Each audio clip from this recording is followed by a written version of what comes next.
ਨੂੰ ਵਾਹਿਗੁਰੂ ਜੀ ਕਾ ਖਾਲਸਾ ਵਾਹਿਗੁਰੂ ਜੀ ਕੀ ਫਤਿਹ।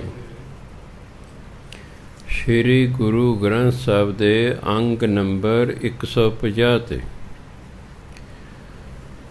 ਪਹਿਲੀ ਪੰਕਤੀ ਵਿੱਚ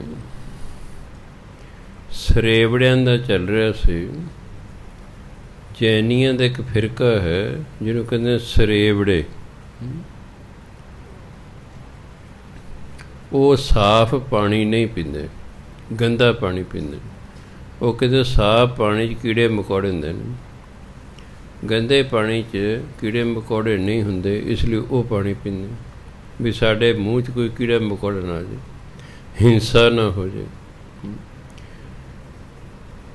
ਇਸ ਅਤੇ ਝੂਠਾ ਮੰਗ ਕੇ ਖਾਂਦੇ ਨੇ, ਝੂਠ ਖਾਂਦੇ ਨੇ।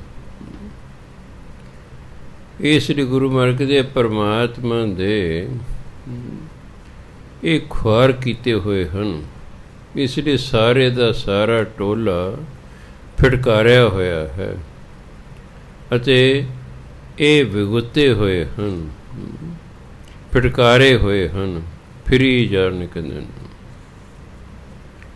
ਜੀਆਂ ਮਾਰ ਜੀਵਾਲੇ ਸੋਈ। ਹੁਣ ਗੁਰੂ ਮਹਾਰਾਜ ਕਹਿੰਦੇ ਨੇ ਅਵਰ ਨਾ ਕੋਈ ਰੱਖੈ। ਜੀਆਂ ਨੂੰ ਮਾਰਨ ਵਾਲਾ ਅਤੇ ਜਿਉਂਦੇ ਰੱਖਣ ਵਾਲਾ ਤਾਂ ਪਰਮਾਤਮਾ ਹੈ। ਉਹਦੇ ਹੁਕਮ ਤੋਂ ਬਿਨਾਂ ਨਾ ਕੋਈ ਮਾਰ ਸਕਦਾ ਹੈ, ਨਾ ਕੋਈ ਰੱਖ ਸਕਦਾ ਹੈ। ਆਪਾਂ ਤੁਰੇ ਜਾ ਰਹੇ ਹਾਂ, ਆਪਣੇ ਪੈਰਾਂ ਹੇਠ ਕੀੜੇ ਮਕੌੜੇ ਆ ਕੇ ਮਰ ਜਾਂਦੇ ਨੇ। ਇਹ ਪਾਪ ਨਹੀਂ ਹੈ, ਇਹ ਕੋਈ ਹਿੰਸਾ ਨਹੀਂ ਹੈ। ਉਹਨਾਂ ਦੀ ਆਈ ਹੋਈ ਸੀ, ਇਸ ਲਈ ਸਾਡੇ ਪੈਰਾਂ ਹੇਠ ਆ ਗਏ। ਹਾਂ, ਆਪਾਂ ਜਾਣ ਕੇ ਕੋਈ ਚੀਜ਼ ਤੁਰੀ ਜਾ ਰਹੀ ਹੈ, ਆਪਾਂ ਜਾਣ ਕੇ ਉਹਦੇ 'ਤੇ ਪੈਰ ਰੱਖੀਏ, ਉਹਨੂੰ ਜਾਣ ਬੁੱਝ ਕੇ ਮਾਰੀਏ, ਉਹ ਗੱਲ ਹੋਰ ਹੁੰਦੀ ਹੈ। ਆਪਾਂ ਤੁਰੇ ਜਾ ਰਹੇ ਹਾਂ, ਕਿੰਨੀ ਜੀਵ ਇਸ ਤਰ੍ਹਾਂ ਮਰ ਮੁਰ ਜਾਂਦੇ, ਕੋਈ ਪਸ਼ੂਆਂ ਦੇ ਪੈਰਾਂ ਹੇਠ, ਕੋਈ ਗੱਡੀਆਂ ਦੇ, ਕੋਈ ਕਾਰਾਂ ਦੇ, ਕੋਈ ਕਿਵੇਂ, ਕੋਈ ਕਿਵੇਂ। ਮਾਰਨ ਵਾਲਾ ਵੀ ਪਰਮਾਤਮਾ ਅਤੇ ਜਿਉਂਦਾ ਰੱਖਣ ਵਾਲਾ ਵੀ ਉਸ ਤੋਂ ਬਿਨਾਂ ਕੋਈ ਕਿਸੇ ਨੂੰ ਜਿਉਂਦਾ ਨਹੀਂ ਰੱਖ ਸਕਦਾ। ਸੋ ਇਹ ਤਾਂ ਉਹਦੇ ਹੁਕਮ ਅਨੁਸਾਰ ਚੱਲ ਰਿਹਾ ਹੈ। ਕਿਉਂਕਿ ਕਈ ਵਾਰੀ ਮਨੁੱਖ ਵਹਿਮ ਦੀ ਹੱਦ ਤੱਕ ਚਲਿਆ ਜਾਂਦਾ ਹੈ।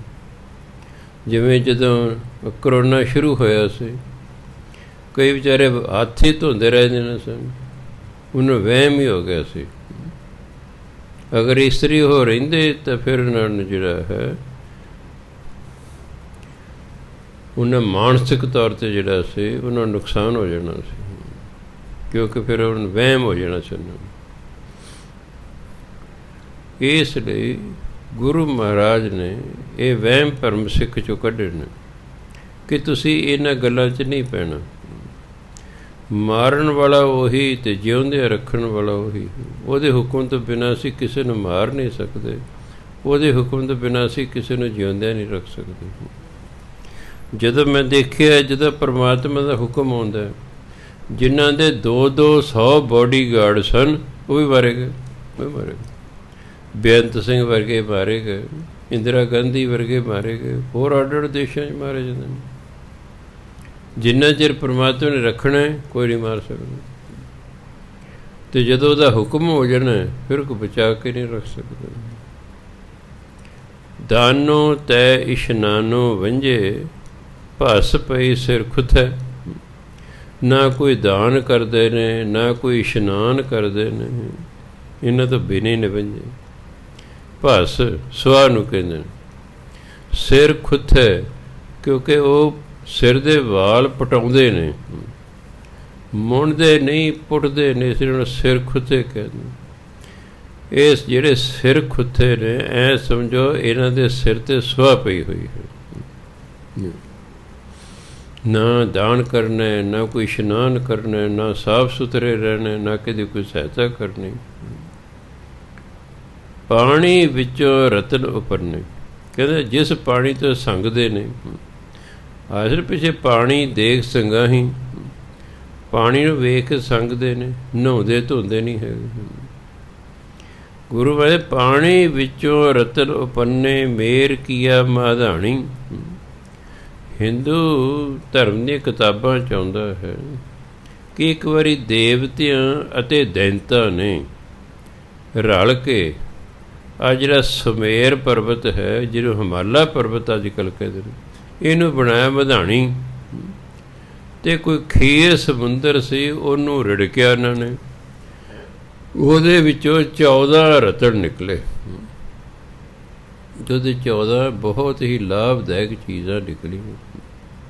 ਸੋ ਕਹਿੰਦੇ ਜਿਸ ਪਾਣੀ ਤੋਂ ਤੁਸੀਂ ਸੰਗਦੇ ਹੋ, ਜਿਸ ਪਾਣੀ 'ਚ ਤੁਸੀਂ ਨਹਾਉਂਦੇ ਨਹੀਂ ਹੋ, ਉਹ ਤਾਂ ਦੇਵਤਿਆਂ ਅਤੇ ਦੈਂਤਾਂ ਨੇ ਰਲ ਕੇ ਸੁਮੇਰ ਪਰਬਤ ਨੂੰ ਮਧਾਣੀ ਬਣਾ ਕੇ ਉਸ ਪਾਣੀ 'ਚੋਂ ਰਤਨ ਭੰਨੇ, ਬਹੁਤ ਕੀਮਤੀ ਚੀਜ਼ਾਂ ਬਾਹਰ ਕੱਢੀਆਂ। ਸੋ ਪਾਣੀ 'ਚ ਬਹੁਤ ਕੁਛ ਹੈ। ਧਰਮ ਕਹਿੰਦਾ 42 ਲੱਖ ਜੂਨੀਆਂ ਪਾਣੀ 'ਚ ਨੇ ਅਤੇ 42 ਲੱਖ ਜੂਨੀਆਂ ਧਰਤੀ ਦੇ ਨੇ। ਇਹਦਾ ਮਤਲਬ 42 ਲੱਖ ਜੂਨੀਆਂ ਨੂੰ ਪਾਣੀ 'ਚ ਹੀ ਖਾਣ ਪੀਣ ਨੂੰ ਮਿਲਦਾ। ਉਸ ਪਾਣੀ 'ਚ 42 ਲੱਖ ਜੂਨੀਆਂ ਰਹਿ ਰਹੀਆਂ ਨੇ, ਅਤੇ ਇਹ ਲੋਕ ਉਸੇ ਪਾਣੀ ਤੋਂ ਸੰਗਦੇ ਨੇ, ਵਰਤਣ। 68 ਤੀਰਥ ਦੇਵੀ ਥਾਪੇ, ਇਹ ਤੀਰਥਾਂ ਜਾ ਕੇ ਇਸ਼ਨਾਨ ਨਹੀਂ ਕਰਦੇ। ਜਿਹੜੇ ਦੇਵਤੇ ਨੇ ਉਹਨਾਂ ਨੇ 68 ਤੀਰਥ ਬਣਾਏ ਨੇ। ਉਹ ਤੇ ਸ਼ਿਵ ਜੀ ਮਹਾਰਾਜ ਵੇਲੇ 600 ਤੋਂ ਵੱਧ ਤੀਰਥ ਸਨ। ਅਤੇ ਹਿੰਦੂਆਂ ਦੀ ਧਾਰਮਿਕ ਕਿਤਾਬਾਂ 'ਚ ਲਿਖਿਆ ਹੈ ਵੀ ਜਿਹੜਾ ਸਾਰੇ ਤੀਰਥਾਂ 'ਤੇ ਇਸ਼ਨਾਨ ਕਰ ਲੈ, ਜੰਮਣ ਮਰਨ ਤੋਂ ਰਹਿਤ ਹੋ ਜਾਂਦਾ। ਅਤੇ ਉਦੋਂ ਆਵਾਜਾਈ ਦੇ ਸਾਧਨ ਕੋਈ ਹੁੰਦੇ ਨਹੀਂ ਸੀ। ਫਿਰ ਭਗਤੀ ਕਰਨ ਵਾਲਿਆਂ ਨੇ ਸ਼ਿਵ ਜੀ ਮਹਾਰਾਜ ਨੂੰ ਕਿਹਾ ਵੀ ਇੰਨੇ ਤੀਰਥਾਂ 'ਤੇ ਇੱਕ ਜਨਮ 'ਚ ਨਹਾ ਹੀ ਨਹੀਂ ਹੁੰਦਾ। ਕਹਿੰਦੇ ਫਿਰ ਸ਼ਿਵ ਜੀ ਮਹਾਰਾਜ ਨੇ ਕਿਰਪਾ ਕੀਤੀ, 68 ਤੀਰਥ ਰਹਿਣ ਦਿੱਤੇ, ਬਾਕੀ ਸਾਰੇ ਖਤਮ ਕਰ ਦਿੱਤੇ।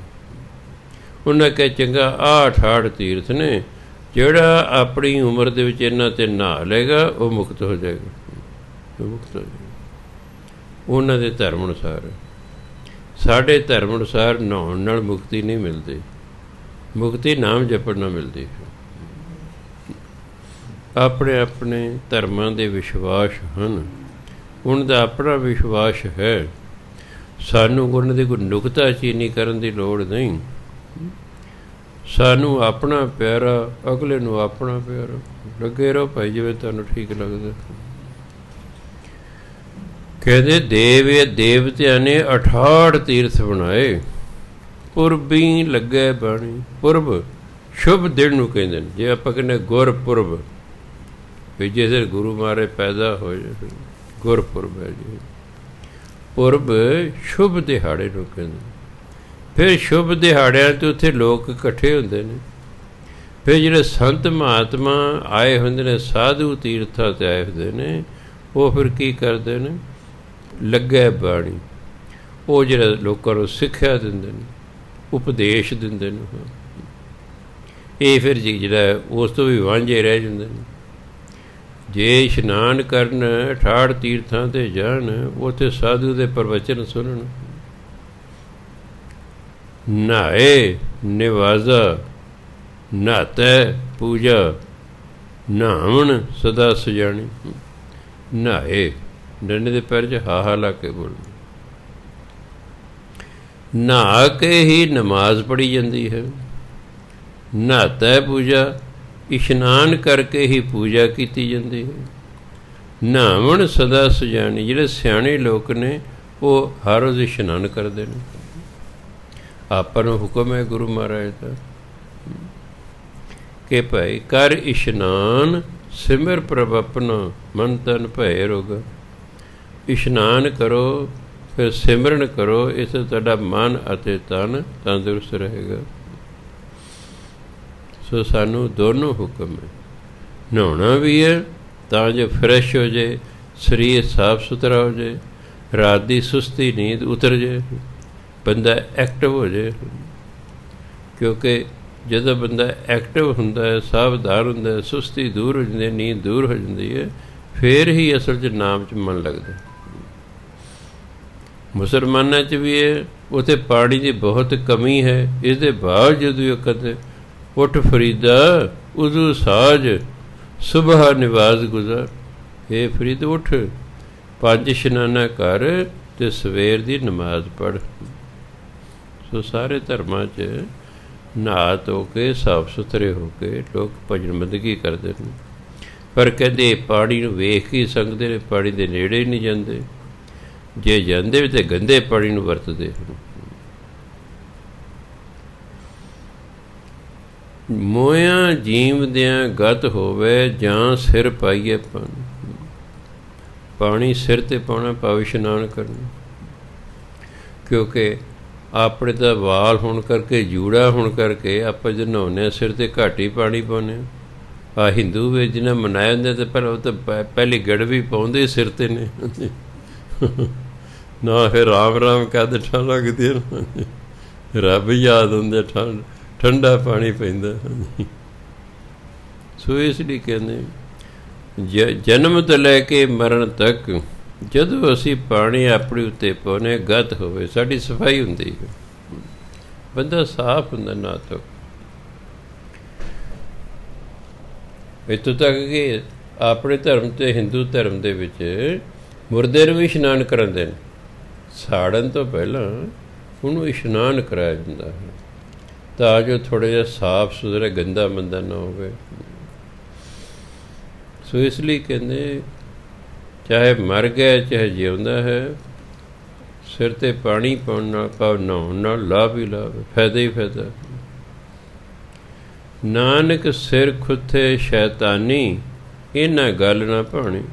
ਪਰ ਇਹ ਜਿਹੜੇ ਸਿਰ ਖੁੱਥੇ ਨੇ, ਸਰੇਵੜੇ ਹਨ, ਇਹ ਤਾਂ ਸ਼ੈਤਾਨਾਂ ਦੀ ਤਰ੍ਹਾਂ ਹਨ। ਇਹਨਾਂ ਨੂੰ ਇਹ ਗੱਲ ਚੰਗੀ ਨਹੀਂ ਲੱਗਦੀ ਵੀ ਭਾਈ ਸਿਰ 'ਤੇ ਪਾਣੀ ਪਣ ਜਾਂਦਾ, ਨਹਾਉਣਾ ਚਾਹੀਦਾ।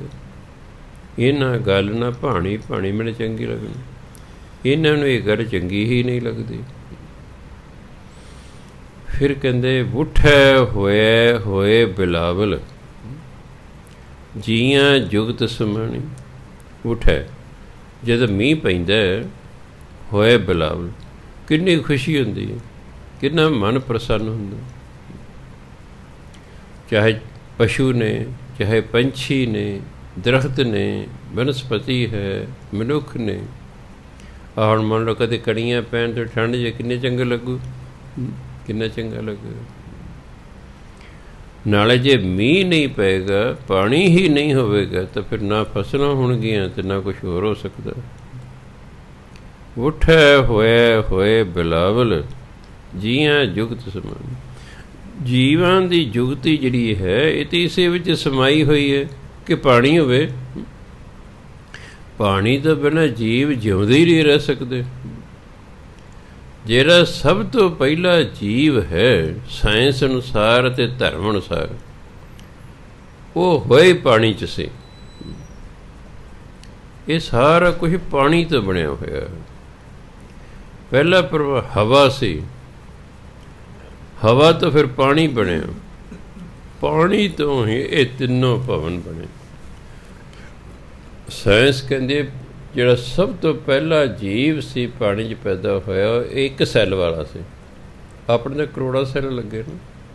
ਹੌਲੀ ਹੌਲੀ ਡਿਵੈਲਪਮੈਂਟ ਹੁੰਦੀ ਗਈ, ਕਰੋੜਾਂ ਸਾਲ ਲੱਗੇ ਸਨ। ਅਸੀਂ ਜਿਹੜਾ ਮਨੁੱਖ ਹੈ, ਕੋਈ ਇੱਕ ਅੱਧੇ ਸਾਲ 'ਚ ਨਹੀਂ ਬਣ ਗਿਆ, ਕਰੋੜਾਂ ਸਾਲ ਲੱਗ ਗਏ ਅੱਜ ਦੇ ਮਨੁੱਖ ਬਣਨ ਨੂੰ। ਸੋ ਇਸ ਲਈ ਇਹ ਪਾਣੀ 'ਚੋਂ ਅਸੀਂ ਪੈਦਾ ਹੋਏ ਹਾਂ। ਇਸ ਲਈ ਪਾਣੀ ਤੋਂ ਬਿਨਾਂ ਸਾਡਾ ਗੁਜ਼ਾਰਾ ਹੀ ਨਹੀਂ ਹੋ ਸਕਦਾ। ਜਿਵੇਂ ਮੱਛੀ ਹੈ, ਪਾਣੀ ਦੇ ਵਿੱਚ ਹੀ ਪੈਦਾ ਹੋਈ ਹੈ, ਪਾਣੀ ਦੇ ਵਿੱਚ ਹੀ ਰਹਿੰਦੀ ਹੈ, ਪਾਣੀ ਉਹਦਾ ਜੀਵਨ ਹੈ। ਉਹਨੂੰ ਪਾਣੀ ਤੋਂ ਬਾਹਰ ਕੱਢ ਦਿਓ, ਉਹਨੂੰ ਮਾਰਨ ਦੀ ਲੋੜ ਨਹੀਂ, ਬਾਹਰ ਕੱਢ ਕੇ ਰੱਖ ਦਿਓ, ਆਪੇ 5-7 ਮਿੰਟਾਂ ਤੜਫ ਕੇ ਮਰ ਜਾਏਗਾ। ਉਹਨੂੰ ਮਾਰਨ ਦੀ ਲੋੜ ਨਹੀਂ, ਦੂਜੇ ਜਾਨਵਰਾਂ ਦੀ ਤਰ੍ਹਾਂ ਉਹ ਆਪੇ ਮਰ ਜਾਏਗੀ। ਕਿਉਂ? ਉਹ ਪਾਣੀ ਤੋਂ ਬਿਨਾਂ ਰਹਿ ਹੀ ਨਹੀਂ ਸਕਦੇ। ਆਪਾਂ ਕੁਝ ਦਿਨ ਰਹਿ ਸਕਦੇ ਪਾਣੀ ਤੋਂ ਬਿਨਾਂ, ਹਵਾ ਤੋਂ ਬਿਨਾਂ ਤਾਂ ਕੁਝ ਮਿੰਟਾਂ ਤੋਂ ਵੱਧ ਨਹੀਂ ਰਹਿ ਸਕਦੇ। ਸਾਡਾ ਕੋਈ ਮੂੰਹ ਅਤੇ ਨੱਕ ਘੁੱਟ ਲਏ, 2-3 ਮਿੰਟਾਂ 'ਚ ਮਰ ਜਾਏਗਾ। ਪਾਣੀ ਤੋਂ ਬਿਨਾਂ ਹੋ ਸਕਦਾ ਕੁਝ ਦਿਨ ਕੱਟ ਜਾਈਏ, ਰੋਟੀ ਤੋਂ ਬਿਨਾਂ ਹੋ ਸਕਦਾ ਮਹੀਨਾ 2 ਮਹੀਨੇ ਕੱਟ ਜਾਈਏ, ਪਰ ਡੈਥ ਹੋ ਜਾਏਗੀ। ਕਿਉਂਕਿ ਜ਼ਰੂਰੀ ਚੀਜ਼ਾਂ ਨੇ, ਅਤੇ ਜਿਹੜੀ ਜ਼ਰੂਰੀ ਚੀਜ਼ ਹੈ ਉਸ ਨੂੰ ਨਫ਼ਰਤ ਕਰਨਾ ਇਹ ਸਿਆਣਪ ਨਹੀਂ ਹੈ। ਸਾਰਾ ਕੁਝ ਸਮਝਾਉਣ ਤੋਂ ਪਹਿਲਾਂ ਤਾਂ ਉਹਨਾਂ ਦਾ ਹਾਲ ਦੱਸਿਆ ਵੀ ਇਹਦਾ ਆਹ ਹਾਲ ਹੈ। ਇਹ ਵਹਿਮ ਦੀ ਹੱਦ ਤੱਕ ਅਹਿੰਸਾਵਾਦੀ ਹੋ ਗਏ ਨੇ। ਮੂੰਹ 'ਤੇ ਕੱਪੜਾ ਬੰਨਿਆ, ਨੱਕ 'ਤੇ ਵੀ ਕੱਪੜਾ ਬੰਨਿਆ, ਕੋਈ ਜੀਵ ਅੰਦਰ ਨੂੰ ਚੱਲਿਆ, ਅੱਗੇ ਜਿਹੜਾ ਝਾੜੂ ਫੜਿਆ ਹੋਇਆ ਅੱਗੋਂ ਹੂੰ ਹੀ ਦੇ ਜਾਂਦੇ ਨੇ, ਕੋਈ ਜੀਵ ਪੈਰਾਂ ਹੇਠਾਂ ਕਿੰਨਾ ਮਰ ਜਾਵੇ। ਗੰਦਾ ਪਾਣੀ ਪੀਂਦੇ ਨੇ, ਨਹਾਉਂਦੇ ਧੋਂਦੇ ਹੈ ਨਹੀਂ, ਆਪ ਹੀ ਟੱਟੀ ਫਿਰ ਕੇ ਉਸੇ ਦੀ ਆਪ ਹੀ ਪੜਾਸ ਲੈਂਦੇ ਨੇ। ਦੇਖੋ ਜੇ ਰੋਟੀ ਖਾ ਰਹੇ ਤੇ ਕੋਈ ਇਸ ਤਰ੍ਹਾਂ ਕਹਿ ਦੇ ਨਾ ਮੇਰੇ ਉਲਟੀ ਹੋ ਜਾਏ, ਆਪਾਂ ਖਾ ਰਹੇ ਹੋ ਰੋਟੀ ਤੇ ਕੋਈ ਇਹ ਗੱਲ ਕਹਿ ਦੇ ਵੀ ਜਿਹੜੇ ਸਰੇਵੜੇ ਨੇ ਇਹ ਆਪ ਹੀ ਟੱਟੀ ਫਿਰ ਕੇ ਫਿਰ ਜਿਹੜੇ ਇੱਕ ਤੀਲੇ ਨਾਲ ਉਹਨੂੰ ਫਰੋਲਦੇ ਨੇ ਤੇ ਉਹਨੂੰ ਫਿਰ ਸੁੰਘਦੇ ਨੇ, ਸਾਹ ਲੈਂਦੇ ਨੇ। ਮੇਰਾ ਖਿਆਲ ਆਪਣਾ ਦਿਲ ਕੱਚਾ ਹੋ ਜਾਏ, ਉਲਟੀ ਆ ਜਾਏ ਇਹ ਨਾ ਸੁਣ ਕੇ ਖਾਂਦੇ ਰੋਟੀ।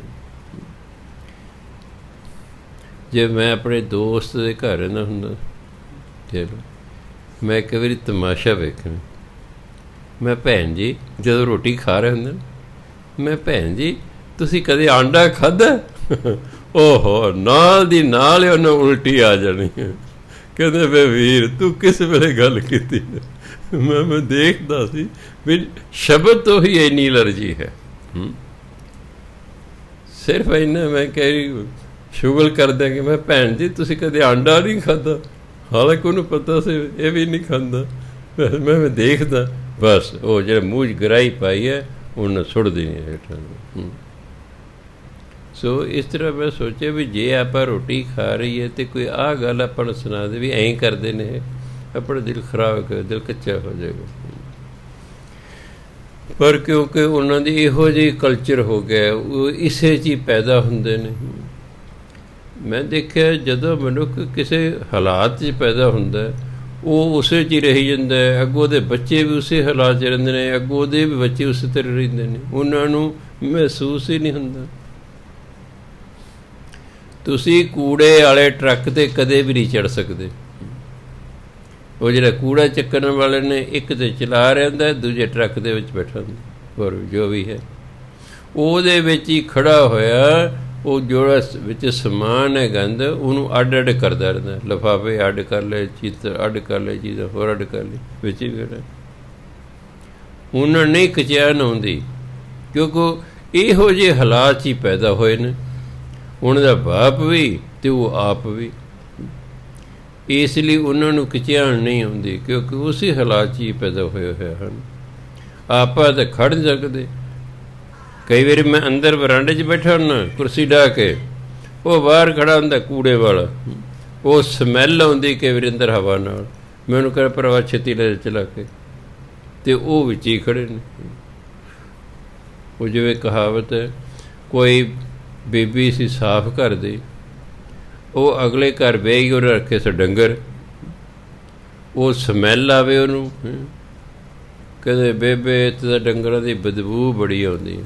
ਕਹਿੰਦੇ ਕੋਈ ਨਹੀਂ, ਚੰਗੀ ਤਰ੍ਹਾਂ ਸਫਾਈ ਕਰਿਆ ਕਰ, ਆਪੇ ਬਦਬੂ ਹਟ ਜਾਏਗੀ। ਮਾਂ ਨੂੰ ਤਾਂ ਪਤਾ ਸੀ। 15-20 ਦਿਨਾਂ ਬਾਅਦ ਉਹ ਨੱਕ ਨੂੰ ਆਦਤ ਪੈ ਗਈ। ਫਿਰ ਮਾਂ ਨੂੰ ਮਹੀਨੇ ਬਾਅਦ ਚਿੱਠੀ ਲਿਖਦੀ, ਮੈਂ ਸਫਾਈ ਕਰ ਕਰਕੇ ਨਾ ਸਾਰੀ ਬਦਬੂ ਖਤਮ ਕਰਤੀ ਹੈ, ਹੁਣ ਨਹੀਂ ਬਦਬੂ ਆਉਂਦੇ। ਉਹ ਕਹਿੰਦੇ ਬਦਬੂ ਤਾਂ ਹੈ, ਤੇਰਾ ਨੱਕ ਹੀ ਮਾਰਿਆ ਗਿਆ। ਉਹ ਉਸੇ ਹਾਲਾਤ 'ਚ ਪੈਦਾ ਹੋਏ, ਉਸੇ ਹਾਲਾਤ 'ਚ ਰਹਿੰਦੇ ਨੇ, ਇਸ ਲਈ ਉਹਨਾਂ ਨੂੰ ਉਸ ਹਾਲਾਤ ਤੋਂ ਖਿਚਾਣ ਨਹੀਂ ਆਉਂਦੀ ਹੋਈ, ਖਿਚਾਣ ਨਹੀਂ ਆਉਂਦੀ। ਆਪਾਂ ਕਿਉਂਕਿ ਹੋਰ ਹਾਲਾਤ 'ਚ ਪੈਦਾ ਹੋਏ ਹਾਂ, ਇਸ ਲਈ ਆਪਾਂ ਨੂੰ ਖਿਚਾਣ ਆਉਂਦੀ ਉਸ।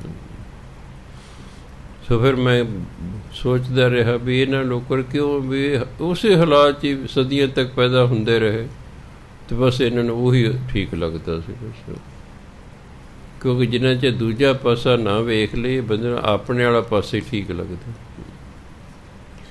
ਗਰੀਬ ਜਿੰਨਾ ਚਿਰ ਅਮੀਰੀ ਨਹੀਂ ਵੇਖਦਾ, ਅਮੀਰਾਂ 'ਚ ਨਹੀਂ ਰਹਿੰਦਾ, ਉਹ ਆਪਣੀ ਗਰੀਬੀ ਵਿੱਚ ਹੀ ਸੰਤੁਸ਼ਟ ਹੈ। ਉਹ ਦੂਜੇ ਅਮੀਰਾਂ ਦੇ ਵਿੱਚ ਰਹੇਗਾ, ਫਿਰ ਉਹਨੂੰ ਜਾ ਕੇ ਪਤਾ ਲੱਗੇ ਵੀ ਉਹ ਮੈਂ ਕੀ ਜੀਵਨ ਜਿਉਂ ਨੇ, ਇਹ ਕੀ ਜਿਉਂ ਰਹੇ ਨੇ। ਸਦੀਆਂ ਤੱਕ ਅਸੀਂ ਗੁਲਾਮ ਰਹੇ, ਅਸੀਂ ਉਸੇ 'ਚ ਠੀਕ ਸੀ ਬਸ। ਸਾਨੂੰ ਕਦੇ ਇਸ ਗੁਲਾਮੀ ਤੋਂ ਕਚਿਆਣ ਨਹੀਂ ਸੀ ਆਈ, ਉਸੇ ਠੀਕ ਸੀ। ਸਾਡੇ ਕੁਝ ਬੰਦੇ ਅਮੀਰ ਉਹ ਬਾਹਰਲੇ ਦੇਸ਼ਾਂ ਪੜ੍ਹਨ ਚਲੇ ਗਏ, ਖਾਸ ਕਰ ਇੰਗਲੈਂਡ, ਉਦੋਂ ਇੰਗਲੈਂਡ ਦਾ ਰਾਜ ਸਾਡਾ। ਜਦੋਂ ਬਾਹਰ ਪੜ੍ਹਨ ਗਏ ਉਹਨਾਂ ਨੇ ਦੇਖਿਆ ਵੀ ਇਹ ਲੋਕ ਆਜ਼ਾਦ ਨੇ, ਅਸੀਂ ਗੁਲਾਮ ਹਾਂ। ਆਜ਼ਾਦ ਲੋਕਾਂ ਅਤੇ ਗੁਲਾਮ ਲੋਕਾਂ ਦੇ ਜੀਵਨ 'ਚ ਸਵਰਗ ਅਤੇ ਨਰਕ ਜਿੰਨਾ ਫਰਕ ਹੈ, ਉਹਨਾਂ ਨੂੰ ਫਰਕ ਪਤਾ ਲੱਗ ਗਿਆ। ਇੱਕ ਬੰਦਾ ਸਾਰੀ ਉਮਰ ਸੁੱਕੀ ਹੀ ਰੋਟੀ ਖਾਂਦਾ ਬਿਨਾਂ ਚੁੱਪੜੇ ਹੋਏ, ਕਦੇ ਉਹ ਪਰੌਂਠੇ ਖਾ ਲਏ, ਫਿਰ ਉਹਨੂੰ ਪਤਾ ਲੱਗਾ ਵੀ ਪਰੌਂਠੇ ਵੀ ਕੋਈ ਚੀਜ਼ ਹੁੰਦੀ ਹੈ। ਉਹਨਾਂ ਨੇ ਆ ਕੇ ਆਜ਼ਾਦੀ ਮੰਗਣੀ ਸ਼ੁਰੂ ਕੀਤੀ ਵੀ ਆਜ਼ਾਦੀ ਚਾਹੀਦੀ ਹੈ। ਅਸੀਂ ਕਿਉਂਕਿ ਸਦੀਆਂ ਤੋਂ ਗੁਲਾਮੀ ਵਿੱਚ ਪੈਦਾ ਹੋਏ, ਸਾਨੂੰ ਗੁਲਾਮੀ ਲੱਗਣੀ ਹੀ ਹਟ ਗਈ। ਅਸੀਂ ਸਗੋਂ ਉਹਨਾਂ ਦੀ ਹਮਾਇਤ ਕਰਨ ਦੀ ਥਾਂ 'ਤੇ ਉਹਨਾਂ ਦੀ ਹੀ ਵਿਰੋਧਤਾ ਕਰਨੀ ਸ਼ੁਰੂ ਕਰਤੀ। ਅਸੀਂ ਸਰਕਾਰ ਨੂੰ ਦੱਸਣਾ ਸ਼ੁਰੂ ਕਰਤਾ, ਸਾਡੇ ਪਿੰਡ 'ਚ ਜਾਂ ਸਾਡੇ ਸ਼ਹਿਰ ਬੰਦਾ ਜੀ ਉਹ ਆਜ਼ਾਦੀ ਮੰਗਦਾ ਜੀ। ਕਿਉਂ? ਅਸੀਂ ਵੇਖੀ ਹੀ ਨਹੀਂ ਸੀ ਆਜ਼ਾਦੀ ਕੀ ਹੁੰਦੀ ਹੈ। ਇਹਨਾਂ ਲੋਕਾਂ ਨੇ ਵੇਖੇ ਨਹੀਂ, ਬਸ ਉਸੇ ਹਾਲਾਤ ਦੇ ਵਿੱਚ ਪੈਦਾ ਹੋਏ, ਉਸੇ ਹਾਲਾਤ 'ਚ ਹੀ ਰਹੀ ਜਾਂਦੇ ਨੇ। ਇਸ ਲਈ ਜਿਵੇਂ ਆਪਾਂ ਨੂੰ ਪੜ੍ਹ ਕੇ ਇੱਕ ਚੈਨ ਆਉਂਦੀ ਹੈ, ਇਹਨਾਂ ਨੂੰ ਨਹੀਂ ਸੀ ਆਉਂਦੀ, ਕਿਉਂਕਿ ਉਸੇ ਤਰ੍ਹਾਂ ਰਹੀ ਜਾਂਦੇ ਸੀ। ਸੋ ਜਦੋਂ ਬੰਦਾ ਇੱਕ ਹਾਲਾਤ 'ਚੋਂ ਨਿਕਲ ਕੇ ਦੂਜੇ ਪਾਸੇ ਜਾਂਦਾ ਹੈ, ਫਿਰ ਉਹਨੂੰ ਪਤਾ ਲੱਗਦਾ ਹੈ ਵੀ ਹਾਂ ਕਿੰਨਾ ਫਰਕ ਹੈ ਇਸ ਚੀਜ਼ ਦਾ। ਕਿਉਂਕਿ ਉਸੇ ਹਾਲਾਤ 'ਚ ਰਹਿੰਦੇ ਨੇ, ਕੋਈ ਪੜ੍ਹਾਈ ਦੀ ਪ੍ਰੇਰਣਾ ਨਹੀਂ ਇਹਨਾਂ ਲੋਕਾਂ ਨੂੰ, ਕੋਈ ਨਹੀਂ। ਅਨਪੜ੍ਹ ਹੀ ਰਹੀ ਜਾਣਾ, ਛੋਟੀ ਉਮਰ 'ਚ ਬਾਪੂ ਵਾਲਾ ਕੰਮ ਕਰਨ ਲੱਗ ਜਾਣਾ। ਬਸ ਹੋਰ ਹਾਲਾਤ ਜਾਣਗੇ, ਪੜ੍ਹਾਈ ਦਾ ਕੋਈ ਗਿਆਨ ਹੋਏਗਾ, ਇਹਨਾਂ 'ਚ ਕੋਈ ਪੜ੍ਹੇਗਾ, ਜਿਹੜਾ ਪੜ੍ਹੇਗਾ ਫਿਰ ਕੋਈ ਨੌਕਰੀ ਲੱਗੇਗਾ, ਫਿਰ ਉਹਦੇ ਹਾਲਾਤ ਸੁਧਰਨਗੇ। ਸੋ ਇਹ ਲੋਕ ਜਿਹੜੇ ਨੇ ਇਸ ਤਰ੍ਹਾਂ ਹੀ ਪੈਦਾ ਹੋਈ ਗਏ, ਰਹੀ ਗਏ, ਇਸੇ ਤਰ੍ਹਾਂ ਗੰਦੇ ਮੰਦੇ ਰਹੀ ਗਏ। ਹੁਣ ਤਾਂ ਖੈਰ ਨਹੀਂ ਹੋਣੇ ਇਹੋ ਜਿਹੇ ਜਿਹੜੇ 500-600 ਸਾਲ ਪਹਿਲਾਂ ਇਹੋ ਜਿਹੇ ਲੋਕ ਸਨ।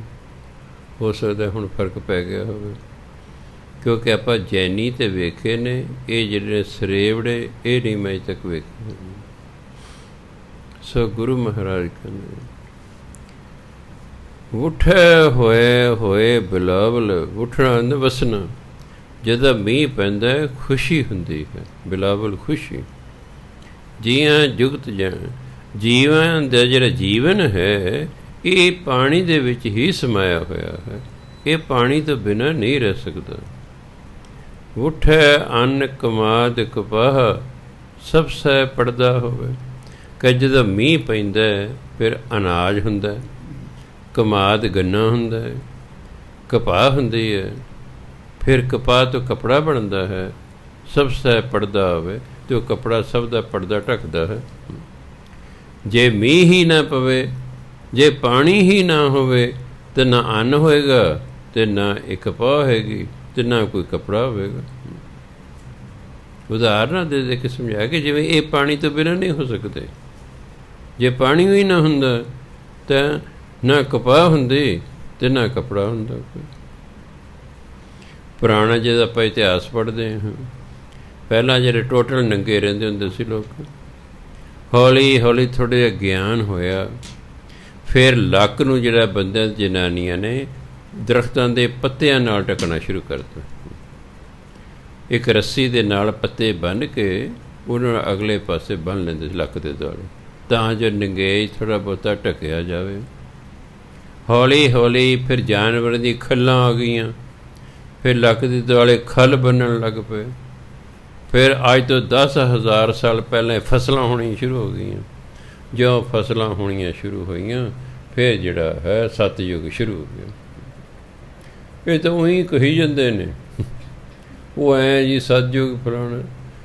ਸਤਯੁਗ ਸ਼ੁਰੂ ਤਾਂ ਉਦੋਂ ਹੋਇਆ ਜਦੋਂ ਅੱਗ ਦੀ ਕਾਢ ਨਿਕਲ ਆਈ, ਜੇ ਰਥ ਦੀ ਆਵਾਜਾਈ ਦੇ ਸਾਧਨਾਂ ਦੀ ਕਾਢ ਨਿਕਲ ਆਈ, ਜਦੋਂ ਇਹ ਕਾਰਖਾਨੇ ਲੱਗਣੇ ਸ਼ੁਰੂ ਹੋਏ ਉਦੋਂ ਸਤਯੁਗ ਆਇਆ। ਪਹਿਲਾਂ ਤਾਂ ਉਂਝ ਹੀ ਸੀ ਬਸ। ਸੋ ਇਸ ਸਤਯੁਗ ਨੂੰ ਬਹੁਤਾ ਸਮਾਂ ਨਹੀਂ। ਹੁਣ ਜਦੋਂ ਬੰਦਾ ਕੱਚਾ ਮਾਂਸ ਖਾ ਰਿਹਾ, ਕਿਵੇਂ ਅਸੀਂ ਕੈਸੇ ਸਤਯੁਗ 'ਚ ਰਹਿ ਰਿਹਾ ਜੀ? ਨੰਗਾ ਰਹਿ ਰਿਹਾ, ਕੱਚਾ ਮਾਂਸ ਖਾ ਰਿਹਾ, ਅਸੀਂ ਕਿਵੇਂ ਕਹਿ ਸਕਦੇ ਸਤਯੁਗ 'ਚ? ਬਲ ਚੱਲ ਪਿਆ ਹੈ ਜੀ, ਹਾਂ ਸਤਯੁਗ 'ਚ ਆ ਸੀ ਫਲਾਣਾ ਸੀ। ਸੋ ਅਸਲ ਜਿਹੜੇ ਯੁੱਗ ਨੇ ਸਮੇਂ ਨਾਲ ਨਹੀਂ, ਇਹ ਸਾਡੇ ਸੁਭਾਅ, ਸਾਡੀਆਂ ਆਦਤਾਂ, ਸਾਡੇ ਵਿਚਾਰਾਂ ਨਾਲ ਸੰਬੰਧ ਰੱਖਦੇ ਨੇ। ਸਵਰਗ ਨਰਕ ਹੈ ਜੀ, ਹੁਣ ਵੀ ਕਈ ਲੋਕ ਨਰਕ ਭੋਗ ਰਹੇ ਨੇ। ਉੱਪਰ ਤਾਂ ਛੱਡੋ, ਹੁਣੇ ਨਰਕੀ ਜੀਵਨ ਭੋਗ ਰਹੇ ਨੇ, ਕੋਈ ਹੁਣ ਵੀ ਸਵਰਗ 'ਚ ਰਹਿ ਰਿਹਾ ਹੈ। ਜਿਹੜਾ ਸਵਰਗ 'ਚ ਰਹਿ ਰਿਹਾ ਹੈ ਕਹਿੰਦਾ ਆਓ ਤੁਹਾਨੂੰ ਸਵਰਗ 'ਚ ਲੈ ਚੱਲਾਂ, ਨਹੀਂ ਸਾਨੂੰ ਨਰਕ ਇੰਨਾ ਪਸੰਦ ਹੈ ਕਿ ਅਸੀਂ ਸਵਰਗ ਜਾਣ ਨੂੰ ਤਿਆਰ ਹੀ ਨਹੀਂ ਹੈਗੇ। ਬੜੀ ਸਮੱਸਿਆ। ਗਰੀਬ ਨੂੰ ਕਹੋ ਲੈ ਮੈਂ ਤੈਨੂੰ ਗਰੀਬੀ 'ਚੋਂ ਕੱਢਦਾ, ਤੂੰ ਮੇਰੀ ਗੱਲ ਮੰਨ ਲਈ, ਨਹੀਂ ਮੰਨਦਾ, ਨਹੀਂ ਮੰਨਦਾ। ਮੈਂ ਇੱਕ ਪਿੰਡ 'ਚ ਗਿਆ, 1.5 ਸਾਲ ਦੀ ਗੱਲ, ਆਪਣਾ ਸਤਸੰਗੀ ਲੈ ਗਿਆ, ਪ੍ਰੋਗਰਾਮ ਮੁੱਕ ਗਿਆ, ਮੈਂ ਰੋਟੀ ਖਾ ਰਿਹਾ। ਮੈਂ ਦੇਖਿਆ ਵੀ ਜਿਸ ਕਮਰੇ 'ਚ ਬੈਠਾ ਉਹ ਲੰਬਾ ਸਾਰਾ ਕਮਰਾ ਸੀ, ਉਹਨਾਂ ਨੇ ਵਿੱਚ ਕੰਧ ਕਰਕੇ ਉਹਦੇ 2 ਕਮਰੇ ਬਣਾਏ ਹੋਏ ਸਨ। ਪਰ ਜਿਹੜੀ ਕੰਧ ਸੀ ਉਸ ਨੂੰ ਦੋਨੋਂ ਪਾਸੇ ਨਾ ਪਲਸਤਰ ਸੀ ਅਤੇ ਨਾ ਰੰਗ ਰੋਗਨ ਸੀ, ਉਂਝ ਸਾਰੇ ਕਮਰੇ ਨੂੰ ਪਲਸਤਰ ਰੰਗ ਰੋਗਨ ਹੋਇਆ ਸੀ। ਮੈਂ ਭਾਈ ਨੂੰ ਸੱਦਿਆ, ਮੈਂ ਜੀ ਆਇਓ ਜਰਾ, ਮੈਂ ਤੁਸੀਂ ਸ਼ਰਾਬ ਪੀਂਦੇ ਹੋ? ਕਹਿੰਦਾ ਹਾਂ ਜੀ ਪੀਨਾ। ਮੈਂ ਕੀ ਕੰਮ ਕਰਦੇ ਹੋ? ਕਹਿੰਦਾ ਮੈਂ ਦਿਹਾੜੀ ਕਰਦਾ ਜੀ।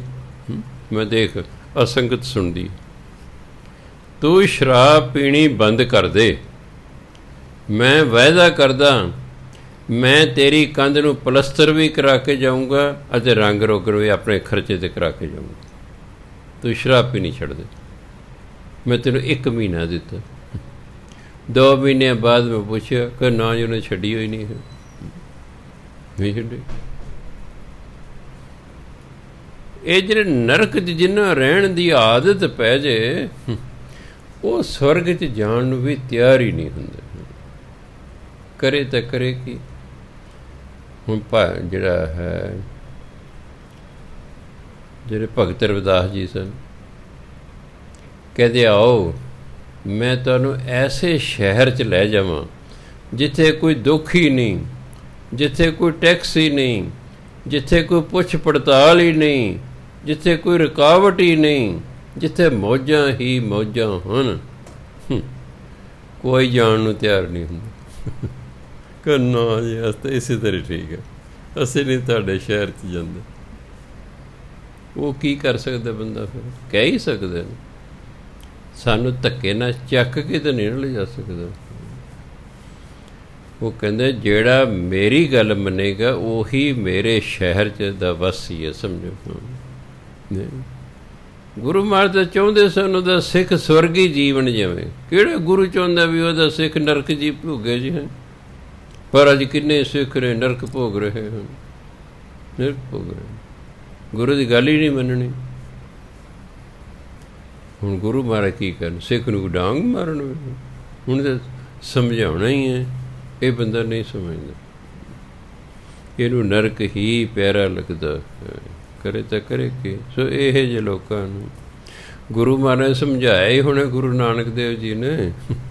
ਕਿਹੜਾ ਸਮਝਿਆ ਹੁਣ? ਉੱਥੇ ਦੇ ਉੱਥੇ ਹੀ ਲੋਕ ਫਿਰੀ ਜਾਂਦੇ। ਸੋ ਤਾਂ ਗੁਰੂ ਮਹਾਰਾਜ ਕਹਿੰਦੇ ਉੱਠੈ ਘਾ ਚਰਨ ਨਿਤ ਸੁਰਹੀ, ਸੁਰਹੀ ਸੁਰਹੀ ਗਊ ਨੂੰ ਕਹਿੰਦੇ, ਸੁਰਹੀ ਗਊਆਂ ਸਾ ਤਨ ਦਹੀਂ ਵਿਲੋਵੇ। ਉੱਠ ਜਦ ਮੀਂਹ ਪੈਂਦਾ ਘਾਹ ਹੁੰਦਾ, ਫਿਰ ਗਊਆਂ ਘਾਹ ਨੂੰ ਚਰਦੀਆਂ ਨੇ, ਫਿਰ ਉਹ ਦੁੱਧ ਦਿੰਦੀਆਂ। ਜਿਹੜੀ ਸਾਧਨ ਔਰਤ ਹੈ ਦਹੀਂ ਵਿਲੋਵੇ, ਉਹ ਦਹੀਂ ਰਿੜਕਦੀ ਹੈ, ਉਹ ਦਹੀਂ ਰਿੜਕਦੀ। ਹੁਣ ਜੇ ਮੀਂਹ ਹੀ ਨਾ ਪਵੇ, ਜੇ ਪਾਣੀ ਹੀ ਨਾ ਹੋਵੇ ਤਾਂ ਫਿਰ ਘਾਹ ਨਹੀਂ ਹੋਏਗਾ, ਅਤੇ ਜੇ ਪੱਠੇ ਨਹੀਂ ਹੈਗੇ ਫਿਰ ਡੰਗਰ ਕਿੱਥੋਂ ਹੋਣਗੇ? ਉਹ ਕਹਿੰਦੇ ਮੀਂਹ ਪੈਂਦਾ ਫਿਰ ਘਾਹ ਹੁੰਦਾ। ਇਹ ਗਊਆਂ ਫਿਰ ਘਾਹ ਚਰਦੀਆਂ ਨੇ, ਫਿਰ ਦੁੱਧ ਦਿੰਦੀਆਂ, ਫਿਰ ਜਿਹੜੀ ਸੁਆਣੀ ਹੈ ਉਸ ਦੁੱਧ ਨੂੰ ਜਮਾ ਕੇ ਦਹੀਂ ਰਿੜਕਦੇ, ਦਹੀਂ ਵਿਲੋਵੇ, ਦਹੀਂ ਰਿੜਕਦੀ ਹੈ। ਤਿੱਤ ਘੇ, ਫਿਰ ਉਸ ਤੋਂ ਘਿਓ ਨਿਕਲਦਾ, ਫਿਰ ਮੱਖਣ ਹੋ ਜਾਂਦਾ ਹੈ, ਫਿਰ ਉਸ ਤੋਂ ਘਿਓ ਤਿਆਰ ਹੁੰਦਾ ਹੈ। ਤਿੱਤ ਘੇ ਹੋਮ ਜਗ ਸਦ ਪੂਜਾ, ਪੈ ਕਾਰਜ ਸੋ ਹੈ। ਉਹ ਘਿਓ ਦੇ ਨਾਲ ਹੀ ਫਿਰ ਹੋਮ ਕੀਤੇ ਜਾਂਦੇ ਨੇ, ਯੱਗ ਕੀਤੇ ਜਾਂਦੇ ਨੇ, ਦੇਵੀ ਦੇਵਤਿਆਂ ਦੀ ਪੂਜਾ ਕੀਤੀ ਜਾਂਦੀ ਹੈ, ਅਤੇ ਜਿਸ ਚੀਜ਼ ਦੇ ਘਿਓ ਪਾ ਦਈਏ ਕਹਿੰਦੇ ਸਵਾਦਲੀ ਹੋ ਜਾਂਦੀ ਹੈ। ਘਿਓ ਤੋਂ ਬਿਨਾਂ ਦਾਲ ਸਬਜ਼ੀ ਬਣਾਓ ਨਹੀਂ ਸਵਾਦ ਲੱਗੇਗੀ। ਹਾਂ, ਡਾਕਟਰ ਨੇ ਮਨਾ ਕਰਤਾ ਵੀ ਤੂੰ ਘਿਓ ਨਹੀਂ, ਉਹ ਗੱਲ ਵੱਖਰੀ ਹੈ, ਸਵਾਦ ਤਾਂ ਨਹੀਂ ਨਾ ਲੱਗੇਗੀ, ਮਜਬੂਰੀ 'ਚ। ਹੁਣ ਕਿਸੇ ਨੇ ਸ਼ੂਗਰ, ਡਾਕਟਰ ਕਹਿੰਦਾ ਨਹੀਂ ਵੀ ਫਿੱਕਾ ਦੁੱਧ ਪੀ, ਫਿੱਕੀ ਚਾਹ ਪੀ ਤੇ ਰਿਹਾ, ਸਵਾਦ ਤਾਂ ਨਹੀਂ ਨਾ ਆ ਰਿਹਾ, ਉਹ ਤਾਂ ਮਜਬੂਰੀ ਹੈ। ਫਿਰ ਜਿਨ੍ਹਾਂ ਨੂੰ ਫਿੱਕੀ ਚਾਹ ਪੀਣੀ ਪੈਂਦੀ ਹੈ, ਫਿਰ ਮੈਂ ਉਹਨਾਂ ਨੂੰ ਦੱਸਦਾ ਮੈਂ ਦੇਖੋ, ਜੇ ਤੁਸੀਂ ਗਰਮ ਚੀਜ਼ ਪੀਓਗੇ ਉਹ ਤੁਹਾਨੂੰ ਫਿੱਕੀ ਲੱਗੇਗੀ, ਜਦੋਂ ਤੁਸੀਂ ਉਹਦੀ ਗਰਮੀ ਠੰਡੀ ਚੀਜ਼ ਪੀਓਗੇ ਉਹ ਤੁਹਾਨੂੰ ਫਿੱਕੀ ਨਹੀਂ ਲੱਗੇਗੀ।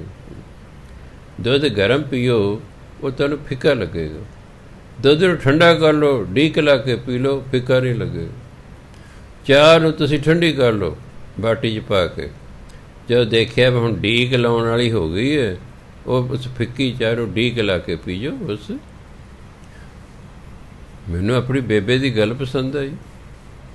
ਸਾਡੇ ਪਿਤਾ ਜੀ ਸੜਦੀ ਬਲਦੀ ਚਾਹ ਪੀਂਦੇ ਸੀ, ਉਹ ਫੈਂਟਣ ਵੀ ਨਹੀਂ ਸੀ ਦਿੰਦੇ। ਬੇਬੇ ਪਾਣੀ ਵਰਗੀ ਪੀਂਦੀ ਸੀ, ਬਾਟੀ 'ਚ ਪਾ ਕੇ, ਫਿਰ ਉਹਨੂੰ ਉਂਗਲ ਲਾ ਕੇ ਦੇਖਣੀ, ਹੁਣ ਬਿਲਕੁਲ ਠੰਡੀ ਹੋ ਗਈ, ਉਹਨੇ ਡੀਕ ਲਾ ਕੇ ਪੀ ਲੈਣੀ।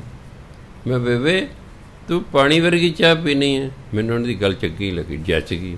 ਕਹਿੰਦੇ ਪੁੱਤ ਜੇ ਤਾਂ ਸਰਦੀਆਂ ਦਾ ਮੌਸਮ ਹੋਵੇ ਚਲੋ ਫਿਰ ਤਾਂ ਥੋੜ੍ਹੀ ਗਰਮ ਪੀ ਲਓ ਵੀ ਠੰਡ ਲੈ ਜਾਏਗੀ, ਗਰਮੀਆਂ 'ਚ ਤੱਤੀ ਚਾਹ ਪੀਣ ਦਾ ਕਿਆ ਫਾਇਦਾ ਹੈ? ਬਾਕੀ ਅਸਰ ਦੇ ਕਹਿੰਦੇ ਪੁੱਤ ਪੱਤੀ ਨੇ ਕਰਨਾ, ਅਸਰ ਤੇ ਪੱਤੀ ਨੇ ਕਰਨਾ। ਮੈਂ ਗੱਲ ਤਾਂ ਠੀਕ ਹੈ, ਕਹਿੰਦੇ ਠੰਡੀ ਜਾਊਗੀ ਪੱਤੀ ਤੇ ਅੰਦਰ ਜਾਵੇਗੀ, ਉਹਨੂੰ ਤਾਂ ਆਪਣਾ ਅਸਰ ਕਰਨਾ ਹੀ ਕਰਨਾ। ਸਮਾਂ ਬੀਤਦਾ ਗਿਆ, 1974 ਆ ਗਿਆ। ਮੈਂ ਆਪਣੇ ਦੋਸਤ ਨੂੰ ਚੰਡੀਗੜ੍ਹ ਮਿਲਣ ਚਲੇ ਗਿਆ।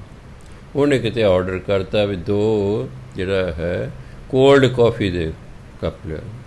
ਉਹਨਾਂ ਬਰਫ਼ ਪਾ ਕੇ ਕੌਫੀ ਸਾਡੇ ਅੱਗੇ ਰੱਖਤੀ, ਅਤੇ ਮੈਂ ਕਿਹਾ ਬੇਬੇ ਤਾਂ ਬਿਨਾਂ ਬਰਫ਼ ਤੋਂ ਉਂਝ ਠੰਡੀ ਪੀਂਦੀ, ਤਾਂ ਬਰਫ਼ ਪਾ ਕੇ ਦੇਤੀ ਸਗੋਂ। ਸੋ ਇਸ ਲਈ ਠੀਕ ਹੈ, ਕਈ ਵਾਰੀ ਆਪਾਂ ਨੂੰ ਆਦਤ ਪਈ ਹੁੰਦੀ ਚਾਹ ਪੀਣ ਦੀ, ਫਿਰ ਉਹਨੂੰ ਠੰਡੀ ਕਰਕੇ ਪੀ ਲਓ, ਦੁੱਧ ਠੰਡਾ ਕਰਕੇ ਪੀ ਲਓ। ਦੁੱਧ ਤਾਂ ਵੈਸੇ ਹੀ ਮਿੱਠਾ ਹੁੰਦਾ ਹੈ, ਪਤਾ ਨਹੀਂ ਕੀ ਭੈੜੀ ਆਦਤ ਮਾਂ ਪਿਓ ਨੇ ਪਾਤੀ ਮਿੱਠਾ ਪਾ ਕੇ ਪਿਲਾਉਣ ਦੀ। ਮੈਂ ਕਿਹਾ ਬੇਟਾ ਸੋਚਦਾ ਸੀ ਵੀ ਅਸੀਂ ਪਾਣੀ ਵੀ ਤਾਂ ਫਿੱਕੇ ਹੀ ਪੀਂਦੇ ਹਾਂ, ਪਾਣੀ ਕਿਹੜਾ ਮਿੱਠਾ ਪਾ ਕੇ ਪੀਂਦੇ ਹਾਂ? ਕਿੰਨੇ ਵਾਰ ਦਿਨ 'ਚ ਪੀਂਦੇ ਹਾਂ, ਬਿਨਾਂ ਮਿੱਠੇ ਤੋਂ ਪੀਂਦੇ ਹਾਂ ਕਿ ਨਹੀਂ? ਅਤੇ ਜੇ ਪਾਣੀ ਬਿਨਾਂ ਮਿੱਠੇ ਤੋਂ ਪੀਤਾ ਜਾਵੇ ਫਿਰ ਦੁੱਧ ਤਾਂ ਉਦੋਂ ਸਗੋਂ ਸਵਾਦ ਹੁੰਦਾ, ਉਹ ਕਿਉਂ ਬਿਨਾਂ ਮਿੱਠੇ ਤੋਂ ਪੀਤਾ? ਉਹ ਫਿੱਕਾ ਤਾਂ ਲੱਗਦਾ ਜੇ ਅਸੀਂ ਤੱਤਾ ਪੀਵੇ, ਜਿਵੇਂ ਤੱਤਾ ਪਾਣੀ ਪੀਓ ਸਵਾਦ ਨਹੀਂ ਲੱਗੇਗਾ ਤੁਹਾਨੂੰ, ਤੱਤਾ ਪਾਣੀ ਪੀਓ ਤੁਹਾਨੂੰ ਸਵਾਦ ਹੀ ਲੱਗੇਗਾ। ਉਹੀ ਪਾਣੀ ਫਰਿੱਜ 'ਚ ਰੱਖ ਦਿਓ ਅਤੇ ਅੱਜ ਕੱਲ੍ਹ ਪੀਓ, ਹੈ ਸਵਾਦ ਲੱਗੇਗਾ।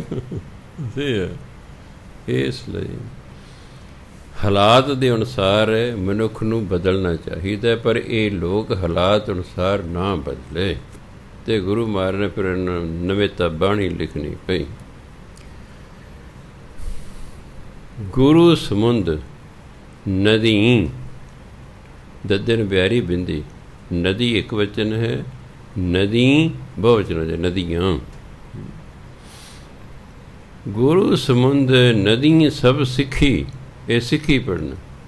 ਨਹਾਤੈ ਜਿਤ ਵਡਿਆਈ, ਗੁਰੂ ਮਹਾਰਾਜ ਸਮੁੰਦਰ ਦੀ ਤਰ੍ਹਾਂ ਨੇ, ਅਤੇ ਜਿਹੜੀ ਸਿੱਖੀ ਹੈ ਉਹਨਾਂ ਦੀ ਜਿਹੜੀ ਸਿੱਖਿਆ ਹੈ ਗੁਰੂ ਮਹਾਰਾਜ ਦੀ, ਉਹ ਨਦੀਆਂ ਦੀ ਨਿਆਈ ਹੈ। ਜਿਵੇਂ ਨਦੀਆਂ ਚੱਲ ਕੇ ਸਮੁੰਦਰ ਡਿੱਗਦੀਆਂ ਹਨ, ਗੁਰੂ ਮਹਾਰਾਜ ਦੀ ਜਿਹੜੀ ਸਿੱਖੀ ਹੈ ਉਹਨਾਂ ਜਿਹੜੀ ਸਿੱਖਿਆ ਹੈ ਉਹ ਕਹਿੰਦੇ ਨਦੀਆਂ ਦੀ ਤਰ੍ਹਾਂ ਹੈ।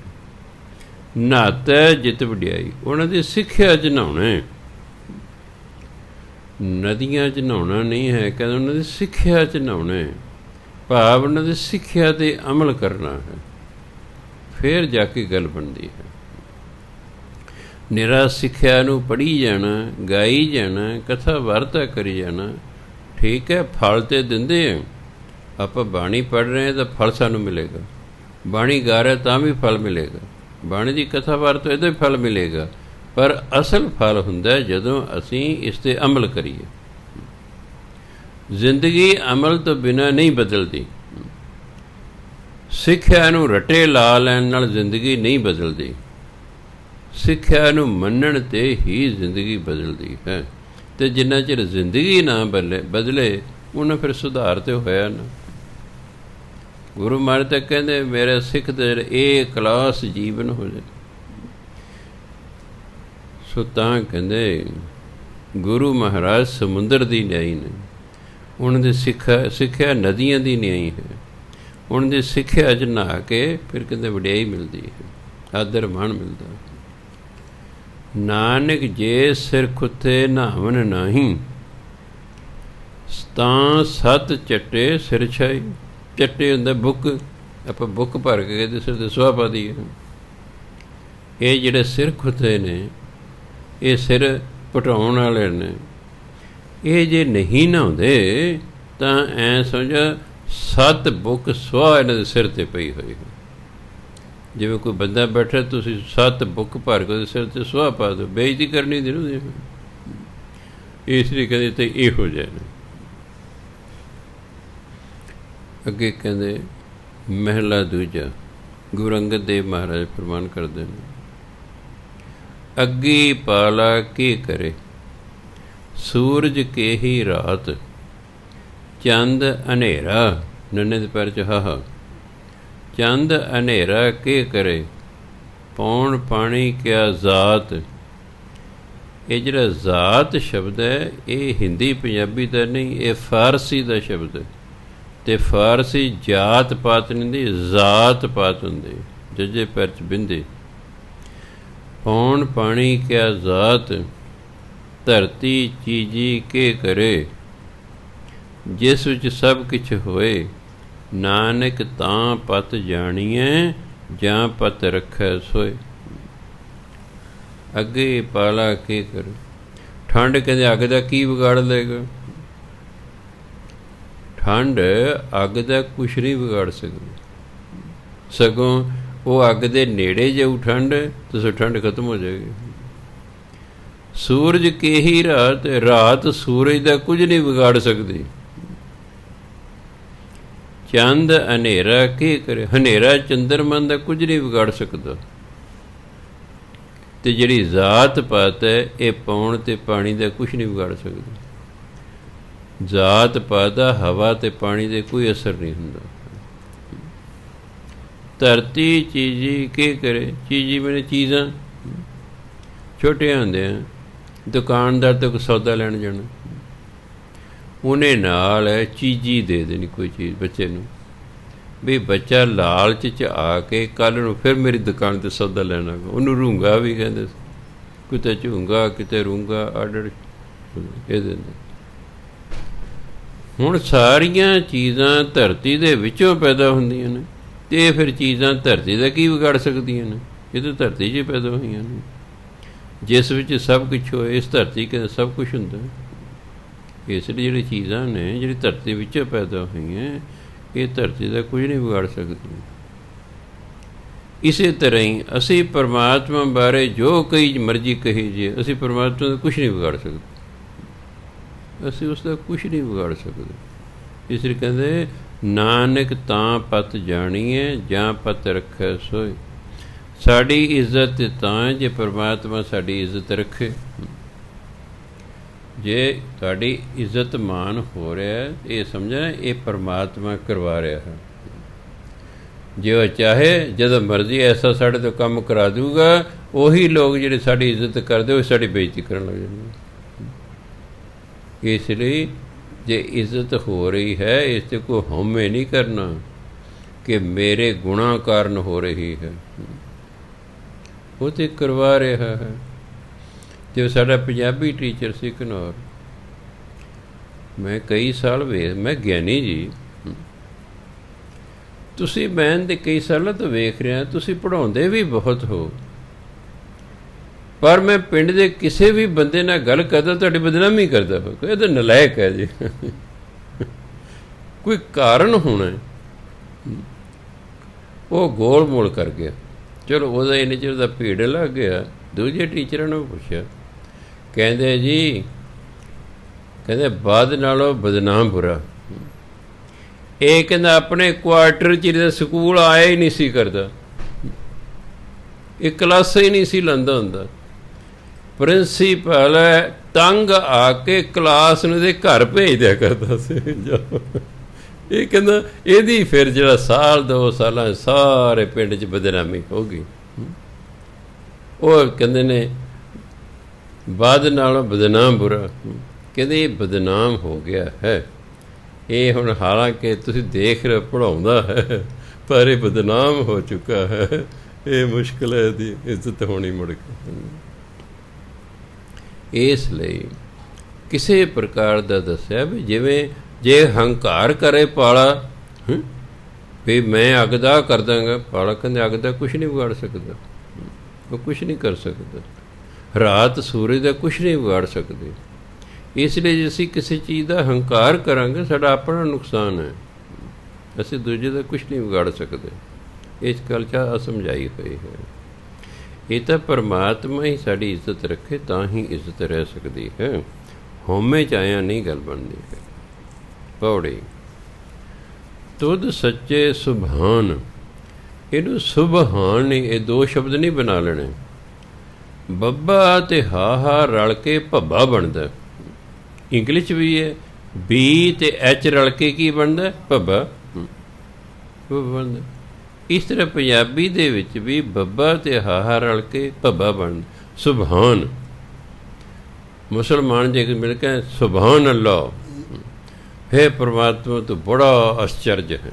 ਆਸ਼ਚਰਜ ਨੂੰ ਕਹੇ, ਕਿਸੇ ਚੀਜ਼ ਨੂੰ ਵੇਖ ਕੇ ਬੜੀ ਹੈਰਾਨੀ ਹੋਵੇ, ਆਸ਼ਚਰਜ ਹੋਵੇ, ਉਹਨੂੰ ਕਹਿੰਦੇ ਸੁਭਾਨ। ਇਸ ਲਈ ਇਹਨੂੰ ਸੁਭਾਨ ਨਹੀਂ ਪੜ੍ਹਨਾ। ਤੁਧ ਸੱਚੇ ਸੁਭਾਨ ਸਦਾ ਕਲਾਣਿਆ, ਤੂੰ ਸੱਚਾ ਦੀਵਾਨ ਹੋਰ ਆਵਣ ਜਾਣਿਆ। ਸੱਚ ਜੇ ਮੰਗਹਿ ਦਾਨ ਸੇ ਤੁਧੈ ਜਿਹਾ, ਸੱਚ ਤੇਰਾ ਫਰਮਾਨ ਸ਼ਬਦੇ ਸੋਹਿਆ। ਮੰਨਿਐ ਗਿਆਨ ਧਿਆਨ ਤੁਧੈ ਤੇ ਪਾਇਆ, ਕਰਮ ਪਵੈ ਨਿਸ਼ਾਨ ਨਾ ਚੱਲੈ ਚਲਾਇਆ। ਤੂੰ ਸੱਚਾ ਦਾਤਾਰ ਨਿਤ ਦੇਵੇਂ ਚੜ੍ਹੈ ਸਵਾਇਆ, ਨਾਨਕ ਮੰਗੈ ਦਾਨ ਜੋ ਤੁਧ ਪਾਇਆ। ਗੁਰੂ ਮਹਾਰਾਜ ਕਹਿੰਦੇ ਤੁਧ ਸੱਚੇ ਸੁਭਾਨ ਸਦਾ ਕਲਾਣੇ। ਹੇ ਸਦਾ ਰਹਿਣ ਵਾਲੇ ਅਸਚਰਜ ਪ੍ਰਭੂ, ਮੈਂ ਸਦਾ ਹੀ ਤੇਰੀ ਸਿਫਤ ਸਲਾਹ ਕਰਦਾ। ਕਲਾਣੇ, ਕਲਾਣੇ ਸਿਫਤ ਸਲਾਹ ਕਰਨਾ, ਮੈਂ ਸਦਾ ਹੀ ਤੇਰੀ ਸਿਫਤ ਸਲਾਹ ਕਰਦਾ। ਤੂੰ ਸੱਚਾ ਦੀਵਾਨ, ਦੀਵਾਨ ਦਾ ਆਸਰਾ, ਤੂੰ ਹੀ ਮੇਰਾ ਸਦਾ ਰਹਿਣ ਵਾਲਾ ਆਸਰਾ ਹੈ। ਬਾਕੀ ਤੇ ਭੱਜੇ ਸਭੋ ਆਸਰਾ, ਚੁੱਕੈ ਸਭ ਸਰਾਓ, ਚਿੱਤ ਆਵੇ ਸਪਾਰ ਬ੍ਰਹਮ, ਲਗਨ ਤਤੀ ਵਾ। ਪੜ੍ਹਦੇ ਨਾ, ਬਾਕੀ ਆਸਰੇ ਜਿਨ੍ਹਾਂ 'ਤੇ ਅਸੀਂ ਆਸ ਲਾਈ ਬੈਠੇ ਹਾਂ, ਉਸ ਦਾ ਸਾਡੇ ਤੋਂ ਪਹਿਲੇ ਹੀ ਉਹ ਮਰ ਮਿਟ ਜਾਣ। ਇਸ ਲਈ ਅਸਲ ਆਸਰਾ ਜਿਹੜਾ ਮਨੁੱਖ ਦਾ ਉਹ ਪਰਮਾਤਮਾ ਹੀ ਹੈ। ਉਹਦਾ ਹੀ ਓਟ ਆਸਰਾ ਲੈਣਾ ਚਾਹੀਦਾ। ਉਂਝ ਤਾਂ ਉਹਨੇ ਮਨੁੱਖਾਂ ਰਾਹੀਂ ਹੀ ਸਾਡੀ ਸਹਾਇਤਾ ਕਰਨੀ ਹੈ, ਉਹਨੇ ਆਪ ਨਹੀਂ ਕੋਈ ਸਹਾਇਤਾ ਕਰਨ ਨੂੰ ਆ ਜਾਣਾ। ਤੁਹਾਡੀ ਜੇ ਸਹਾਇਤਾ ਕਰਨੀ ਪਰਮਾਤਮਾ ਨੇ ਮਨੁੱਖਾਂ ਰਾਹੀਂ ਹੀ ਕਰਵਾਉਣੀ ਹੈ, ਪਰ ਆਸਰਾ ਹਮੇਸ਼ਾ ਪਰਮਾਤਮਾ ਦਾ ਹੀ ਲਈਦਾ। ਉਹ ਫਿਰ ਆਪੇ ਵਿਧ ਬਣਾਉਂਦਾ ਰਹੇ, ਉਹਦਾ ਕੰਮ ਹੈ। ਤੂੰ ਸੱਚਾ ਦੀਵਾਨ, ਤੂੰ ਸਦਾ ਰਹਿਣ ਵਾਲਾ ਮੇਰਾ ਆਸਰਾ ਹੈ, ਹੋਰ ਆਵਣ ਜਾਣੇ। ਬਾਕੀ ਆਸਰੇ ਤਾਂ ਆਏ ਗਏ, ਆਏ ਗਏ। ਸੱਚ ਜੇ ਮੰਗੇ ਦਾਨ, ਇਹ ਪਰਮਾਤਮਾ ਜਿਹੜੇ ਤੇਰੇ ਤੋਂ ਨਾਮ ਦਾ ਦਾਨ ਮੰਗਦੇ ਨਾ, ਸੇ ਤੁਧੈ ਜਿਹਾ, ਉਹ ਤੇਰੇ ਵਰਗੇ ਹੀ ਨੇ। ਜਿਹੜੇ ਤੇਰੇ ਤੋਂ ਨਾਮ ਦਾ ਦਾਨ ਮੰਗਦੇ ਨੇ ਉਹ ਤੇਰੇ ਵਰਗੇ ਹੀ ਨੇ। ਜੋ ਨਾਮ ਦਾ ਦਾਨ ਮੰਗਾਂਗੇ ਤਾਂ ਹੀ ਪਰਮਾਤਮਾ ਵਰਗੇ ਹੋਵਾਂਗੇ ਨਾ। ਉਹਦਾ ਨਾਮ ਜਪ ਜਪ ਕੇ ਹੀ ਉਹਦੇ ਵਰਗੇ ਹੋਇਆ ਜਾ ਸਕਦਾ ਹੈ। ਜੈਸਾ ਸੇਵੈ ਤੈਸੋ ਹੋ। ਜਿਹੋ ਜਿਹੇ ਨੂੰ ਤੁਸੀਂ ਯਾਦ ਕਰਦੇ ਰਹੋਗੇ, ਕਰਦੇ ਰਹੋਗੇ, ਕਰਦੇ ਰਹੋਗੇ, ਹੌਲੀ ਹੌਲੀ ਉਹੋ ਜਿਹੇ ਹੁੰਦੇ ਜਾਓਗੇ। ਇਸ ਲਈ ਗੁਰੂ ਨੇ ਕਿਹਾ ਤੁਸੀਂ ਵਾਹਿਗੁਰੂ ਵਾਹਿਗੁਰੂ ਵਾਹਿਗੁਰੂ ਵਾਹਿਗੁਰੂ ਕਰਦੇ ਰਹੋ। ਵਾਹਿਗੁਰੂ ਵਾਲੇ ਜਿਹੜੇ ਗੁਣ ਹਨ ਉਹ ਸਾਡੇ ਵਿੱਚ ਫਿਰ ਆਪਣੇ ਆਪ ਪ੍ਰਵੇਸ਼ ਹੋਣੇ ਸ਼ੁਰੂ ਹੋ ਜਾਂਦੇ ਨੇ। ਹੌਲੀ ਹੌਲੀ ਸਾਡਾ ਸੁਭਾਅ ਵਾਹਿਗੁਰੂ ਅਨੁਸਾਰ ਹੋਣਾ ਸ਼ੁਰੂ ਹੋ ਜਾਂਦਾ ਹੈ। ਜਦੋਂ ਸਾਡਾ ਸੁਭਾਅ ਪਰਮਾਤਮਾ ਅਨੁਸਾਰ ਹੋ ਜਾਵੇਗਾ, ਫਿਰ ਉਹ ਸਾਡਾ ਉਹਦੇ ਨਾਲ ਮੇਲ ਹੋ ਜਾਵੇਗਾ, ਉਹਦੇ ਨਾਲ ਤਾਂ ਮੇਲ ਹੋਏਗਾ। ਸੁਭਾਵਾਂ ਦਾ ਮੇਲ ਹੁੰਦਾ। ਸਰੀਰ ਤੇ ਅੱਡ ਅੱਡ ਹੀ ਰਹਿਣੇ ਨੇ। ਅਸੀਂ ਪਰਮਾਤਮਾ ਵਰਗਾ ਸੁਭਾਅ ਕਰਨਾ ਉਂਝ ਨਹੀਂ। ਪਰਮਾਤਮਾ ਵਰਗੇ ਹੋ ਸਕਦੇ ਤਾਂ ਉਹ ਤਾਂ ਸ਼ਕਲ ਸੂਰਤ ਹੀ ਕੋਈ ਨਹੀਂ, ਉਹ ਤਾਂ ਕੋਈ ਸਰੀਰ ਹੀ ਨਹੀਂ ਹੈ। ਅਸੀਂ ਅੰਤਰ ਆਤਮੇ ਉਹਦੇ ਵਰਗੇ ਹੋਣਾ ਹੈ, ਆਪਣੇ ਸੁਭਾਅ ਨੂੰ, ਆਪਣੀ ਆਦਤਾਂ ਨੂੰ ਉਹਦੇ ਵਰਗਾ ਕਰਨਾ ਹੈ। ਅਤੇ ਉਹ ਬਾਣੀ ਕਹਿੰਦੇ ਉਹਦੇ ਨਾਮ ਜਪੀ ਜਾਓ, ਹੌਲੀ ਹੌਲੀ ਤੁਸੀਂ ਉਹਦੇ ਵਰਗੇ ਹੁੰਦੇ ਜਾਵੋਗੇ। ਇਸ ਲਈ ਕਿ ਸੱਚ ਜੇ ਮੰਗੇ ਦਾਨ, ਜਿਹੜੇ ਪਰਮਾਤਮਾ ਦੇ ਨਾਮ ਦਾ ਦਾਨ ਪਰਮਾਤਮਾ ਤੋਂ ਮੰਗਦੇ ਨਾ, ਸੇ ਤੁਧ ਅਜਿਹਾ, ਇਹ ਪਰਮਾਤਮਾ ਤੇਰੇ ਵਰਗੇ ਹਨ। ਸੇ ਸੱਸੇ ਨੂੰ ਸਿਆਰੀ ਵਾਲਾ ਬਹੁਵਚਨ ਹੁੰਦਾ, ਸੱਸੇ ਨੂੰ ਲਾਂ ਸੇ ਉਹ ਵੀ ਬਹੁਵਚਨ ਹੁੰਦਾ, ਸੱਸੇ ਨੂੰ ਸਿਆਰੀ ਵਾਲਾ ਵੀ ਸੇ ਬਹੁਵਚਨ ਹੁੰਦਾ, ਸੱਸੇ ਨੂੰ ਹੋੜੇ ਵਾਲਾ ਸੋ ਉਹ ਇੱਕ ਵਚਨ ਹੁੰਦਾ। ਸੇ ਤੁਧ ਅਜਿਹਾ, ਉਹ ਤੇਰੇ ਵਰਗੇ ਹਨ। ਸੱਚ ਤੇਰਾ ਫਰਮਾਨ ਸ਼ਬਦੇ ਸੋਹੇ, ਤੇਰਾ ਜਿਹੜਾ ਫਰਮਾਨ ਹੈ, ਜਿਹੜਾ ਤੇਰਾ ਹੁਕਮ ਹੈ, ਉਹ ਵੀ ਸਦਾ ਰਹਿਣ ਵਾਲਾ ਹੈ। ਫਰਮਾਨ ਹੁਕਮ ਨੂੰ ਕਹਿੰਦੇ, ਤੇਰਾ ਹੁਕਮ ਵੀ ਸਦਾ ਰਹਿਣ ਵਾਲਾ ਹੈ। ਅਤੇ ਜਿਹੜਾ ਤੇਰੇ ਹੁਕਮ ਨੂੰ ਮੰਨਦਾ ਨਾ ਸੋਹਿਆ, ਉਹਦਾ ਜੀਵਨ ਵੀ ਸੋਹਣਾ ਹੋ ਜਾਂਦਾ, ਕਿਉਂਕਿ ਮਨੁੱਖ ਜਿਹੜਾ ਸ਼ਬਦ ਰਾਹੀਂ ਹੀ ਸੋਹਣਾ ਹੁੰਦਾ। ਸੋਹਣੇ ਤਾਂ ਮਤਲਬ ਸ਼ਕਲ ਸੂਰਤ ਤੋਂ ਨਹੀਂ, ਅੰਦਰੋਂ ਵਧੀਆ ਹੁੰਦਾ ਜਾਂਦਾ। ਅਤੇ ਪਰਮਾਤਮਾ ਦੇ ਹੁਕਮ ਨੂੰ ਜਦੋਂ ਮੰਨਾਂਗੇ ਤਾਂ ਪਰਮਾਤਮਾ ਕੀ ਕਹਿੰਦੇ, ਮੇਰਾ ਨਾਮ ਜਪੋ, ਮੇਰੀ ਰਜ਼ਾ 'ਚ ਰਹੋ, ਮੇਰਾ ਨਾਮ ਜਪੋ। ਉਹਦੇ ਹੁਕਮ ਹੀ ਇੱਕੋ ਹੈ। ਨਾਨਕ ਏਕੋ ਹੁਕਮ ਹੈ, ਸਤਿਗੁਰ ਦੀਆ ਬੁਝਾਏ ਜੀਓ। ਇੱਕੋ ਹੀ ਹੁਕਮ ਹੈ, ਮੇਰਾ ਨਾਮ ਜਪੋ ਬਸ। ਸਾਨੂੰ ਪਰਮਾਤਮਾ ਨੇ ਨਾਮ ਜਪਣ ਨੂੰ ਭੇਜਿਆ ਹੋਇਆ ਹੈ। ਇਹ ਤਾਂ ਅਸੀਂ ਜਿਹੜਾ ਹੈ ਕੋਈ ਜਿਹੜੀ ਕਿਰਤ ਕਰਦੇ ਹਾਂ, ਉਹ ਤਾਂ ਇਸ ਲਈ ਕਿ ਸਾਡਾ ਆਪਣਾ ਸਰੀਰ ਹੈ, ਸਾਡਾ ਪਰਿਵਾਰ ਹੈ, ਉਹਨੂੰ ਪਾਲਣ ਲਈ ਸਾਨੂੰ ਕਿਰਤ ਕਰਨੀ ਪਵੇਗੀ, ਤਾਂ ਜੋ ਸਾਨੂੰ ਪੈਸਾ ਮਿਲੇ ਅਤੇ ਪੈਸੇ ਦੇ ਨਾਲ ਅਸੀਂ ਆਪਣਾ ਪਰਿਵਾਰ ਪਾਲ ਸਕੀਏ। ਪਰ ਸਾਨੂੰ ਪਰਮਾਤਮਾ ਨੇ ਜਿਹੜਾ ਹੈ ਨਾਮ ਜਪਣ ਲਈ ਇਸ ਸੰਸਾਰ 'ਤੇ ਭੇਜਿਆ ਹੋਇਆ ਹੈ। ਜਦੋਂ ਨੇ ਬਾਣੀ ਰਾਹੀਂ ਸਾਡੇ ਨਾਲ ਵਾਅਦਾ ਕੀਤਾ ਹੋਇਆ ਕਿ ਜਿਹੜਾ ਮੇਰਾ ਨਾਮ ਜਪੇਗਾ ਉਹਦੇ ਮੈਂ ਸਾਰੇ ਕਾਰਜ ਸਵਾਰਾਂਗਾ, ਜਿੱਥੇ ਵੀ ਉਹਦਾ ਕੰਮ ਹੋਏਗਾ ਮੈਂ ਉੱਥੇ ਭੱਜੇ ਹੀ ਜਾਵਾਂਗਾ। ਜਿਹੇ ਜਿਹੇ ਕਾਜ ਕਿਰਤ ਸੇਵਕ ਕੀ ਤਹਾਂ ਤਹਾਂ ਉੱਠਦਾ ਵੈ। ਜਿੱਥੇ ਜਿੱਥੇ ਪਰਮਾਤਮਾ ਸੇਵਕ ਦਾ ਕੋਈ ਕੰਮ ਹੁੰਦਾ, ਪਰਮਾਤਮਾ ਸਵਾਰ ਲਈ ਉੱਥੇ ਧਾਵਿਆ ਹੁੰਦਾ, ਭੱਜੇ ਹੀ ਜਾਂਦਾ। ਇਹ ਨਹੀਂ ਕੱਲ੍ਹ ਨੂੰ ਜਾਊਂਗਾ, ਪਰਸੋਂ ਨੂੰ ਜਾਊਂਗਾ, ਨਹੀਂ ਜਾਂਦਾ। ਜੋ ਜਨ ਤੁਮਰੀ ਭਗਤ ਕਰਨ ਤੇ ਤਿਨ ਕੇ ਕਾਜ ਸਵਾਰਤ। ਅਸੀਂ ਸੁਣਦੇ ਹਾਂ, ਪੜ੍ਹਦੇ ਹਾਂ, ਫਿਰ ਕੁਝ ਸਮੇਂ ਬਾਅਦ ਭੁੱਲ ਭੁਲਾ ਜਾਂਦੇ ਹਾਂ ਅਤੇ ਵਕਤ ਨੂੰ ਫੜੇ ਰਹਿੰਦੇ। ਕਦੇ ਪੜ੍ਹੇ ਇੱਕ ਨੂੰ ਮੈਂ ਕਹਿ ਤਾ ਬਿਗਨ ਮੈਂ ਜਾਬ ਕਰਦਾ ਰਹਿ, ਕਰਦਾ ਰਹਿ, ਕਰਦਾ ਰਹਿ, ਮਿਲ ਜਾਏਗੀ ਤੇਰੀ ਨੌਕਰੀ, ਕਾਲਾ ਨਾ ਪੈ। ਕਾਲਾ ਨਹੀਂ ਪੈਣਾ ਜਵਾਕਾਂ ਵਾਂਗੂ ਵੀ ਅੱਜ ਬੀਜ ਬੀਜਿਆ ਅਤੇ ਸਵੇਰੇ ਉਹਨੂੰ ਜਿਹੜਾ ਫਰੋਲਣ ਲੱਗ ਜਾਣਾ, ਬੀਜ ਬੂਟਾ ਬਣ ਗਿਆ। ਟਾਈਮ ਲੱਗਦਾ ਹਰ ਇੱਕ ਚੀਜ਼ ਨੂੰ, ਹਰ ਇੱਕ ਚੀਜ਼ ਨੂੰ ਟਾਈਮ ਲੱਗਦਾ। ਮੈਂ ਕੋਈ ਪੜ੍ਹ ਜਾ ਅਖਰੋਟ ਦਾ ਜਿਹੜਾ ਦਰਖਤ ਹੈ, ਇਹਨੂੰ 20 ਸਾਲਾਂ ਬਾਅਦ ਅਖਰੋਟ ਲੱਗਣੇ ਸ਼ੁਰੂ ਹੁੰਦੇ ਨੇ। ਦੱਸੋ 20 ਸਾਲ ਉਡੀਕ ਕਰਨੀ ਪਏ। ਅਤੇ ਜਿਹੜਾ ਕਹਿੰਦਾ ਹਾਂਜੀ ਅਗਲੇ ਦਿਨ ਹੀ ਇਹ ਦਰਖਤ ਹੋ ਜਾਏ ਤਾਂ ਫਿਰ ਉਹ ਤਾਂ ਕਹੂਗਾ ਨਹੀਂ ਇਹਨੂੰ ਨਹੀਂ ਫਲ ਫੁੱਲ ਲੱਗਣਾ, ਪੱਟੋ ਇਹਨੂੰ। ਕਿੰਨੇ ਸਾਲ ਹੋ ਗਏ ਘਰ 'ਚ ਲੱਗਿਆ ਹੋਇਆ, ਇਹਨੂੰ ਲੱਗਦਾ ਤਾਂ ਕੁਛ ਹੈ ਨਹੀਂ। ਅਤੇ ਜਿਹਨੂੰ ਪਤਾ ਲੱਗੇਗਾ ਵੀ ਇਹਨੂੰ ਤਾਂ 20 ਸਾਲਾਂ ਬਾਅਦ ਲੱਗਣਾ। ਇਹ ਅਸੀਂ ਇਸ ਲਈ ਕਾਹਲੇ ਪੈ ਜਾਂਦੇ, ਹਰ ਕੰਮ 'ਚ ਕਾਹਲੇ ਪੈ ਜਾਂਦੇ। ਛੋਟੇ ਅੰਦਰ ਦੁੱਧ ਰਿੜਕਣਾ, ਬੇਬੇ ਨੂੰ ਹੋਰ ਕਿਹੜੇ ਕਈ ਕੰਮ ਹੋਣੇ, ਉਹਨੇ ਮੈਨੂੰ ਕਿਹਾ ਪੁੱਤ ਦੁੱਧ ਰਿੜਕ। ਉਦੋਂ ਮੇਰਾ ਸਕੂਲ ਦਾ ਟਾਈਮ ਹੋਣਾ, ਉਦੋਂ ਦੁੱਧ ਦੀ ਚਾਟੀ ਭਰੀ ਹੋਣੀ ਦਹੀਂ ਦੀ, ਉਹ ਰਿੜਕਣਾ। ਜਵਾਕ ਹੀ ਹੁੰਦੇ ਨੇ। ਮੈਂ ਕਾਹਲੀ ਕਾਹਲੀ ਰਿੜਕਣਾ ਸ਼ੁਰੂ, ਛੇਤੀ ਨਿਬੜੇ ਕੰਮ। ਕਹਿੰਦੀ ਪੁੱਤ ਇਸ ਤਰ੍ਹਾਂ ਨਹੀਂ ਗੱਲ ਬਣੇਗੀ।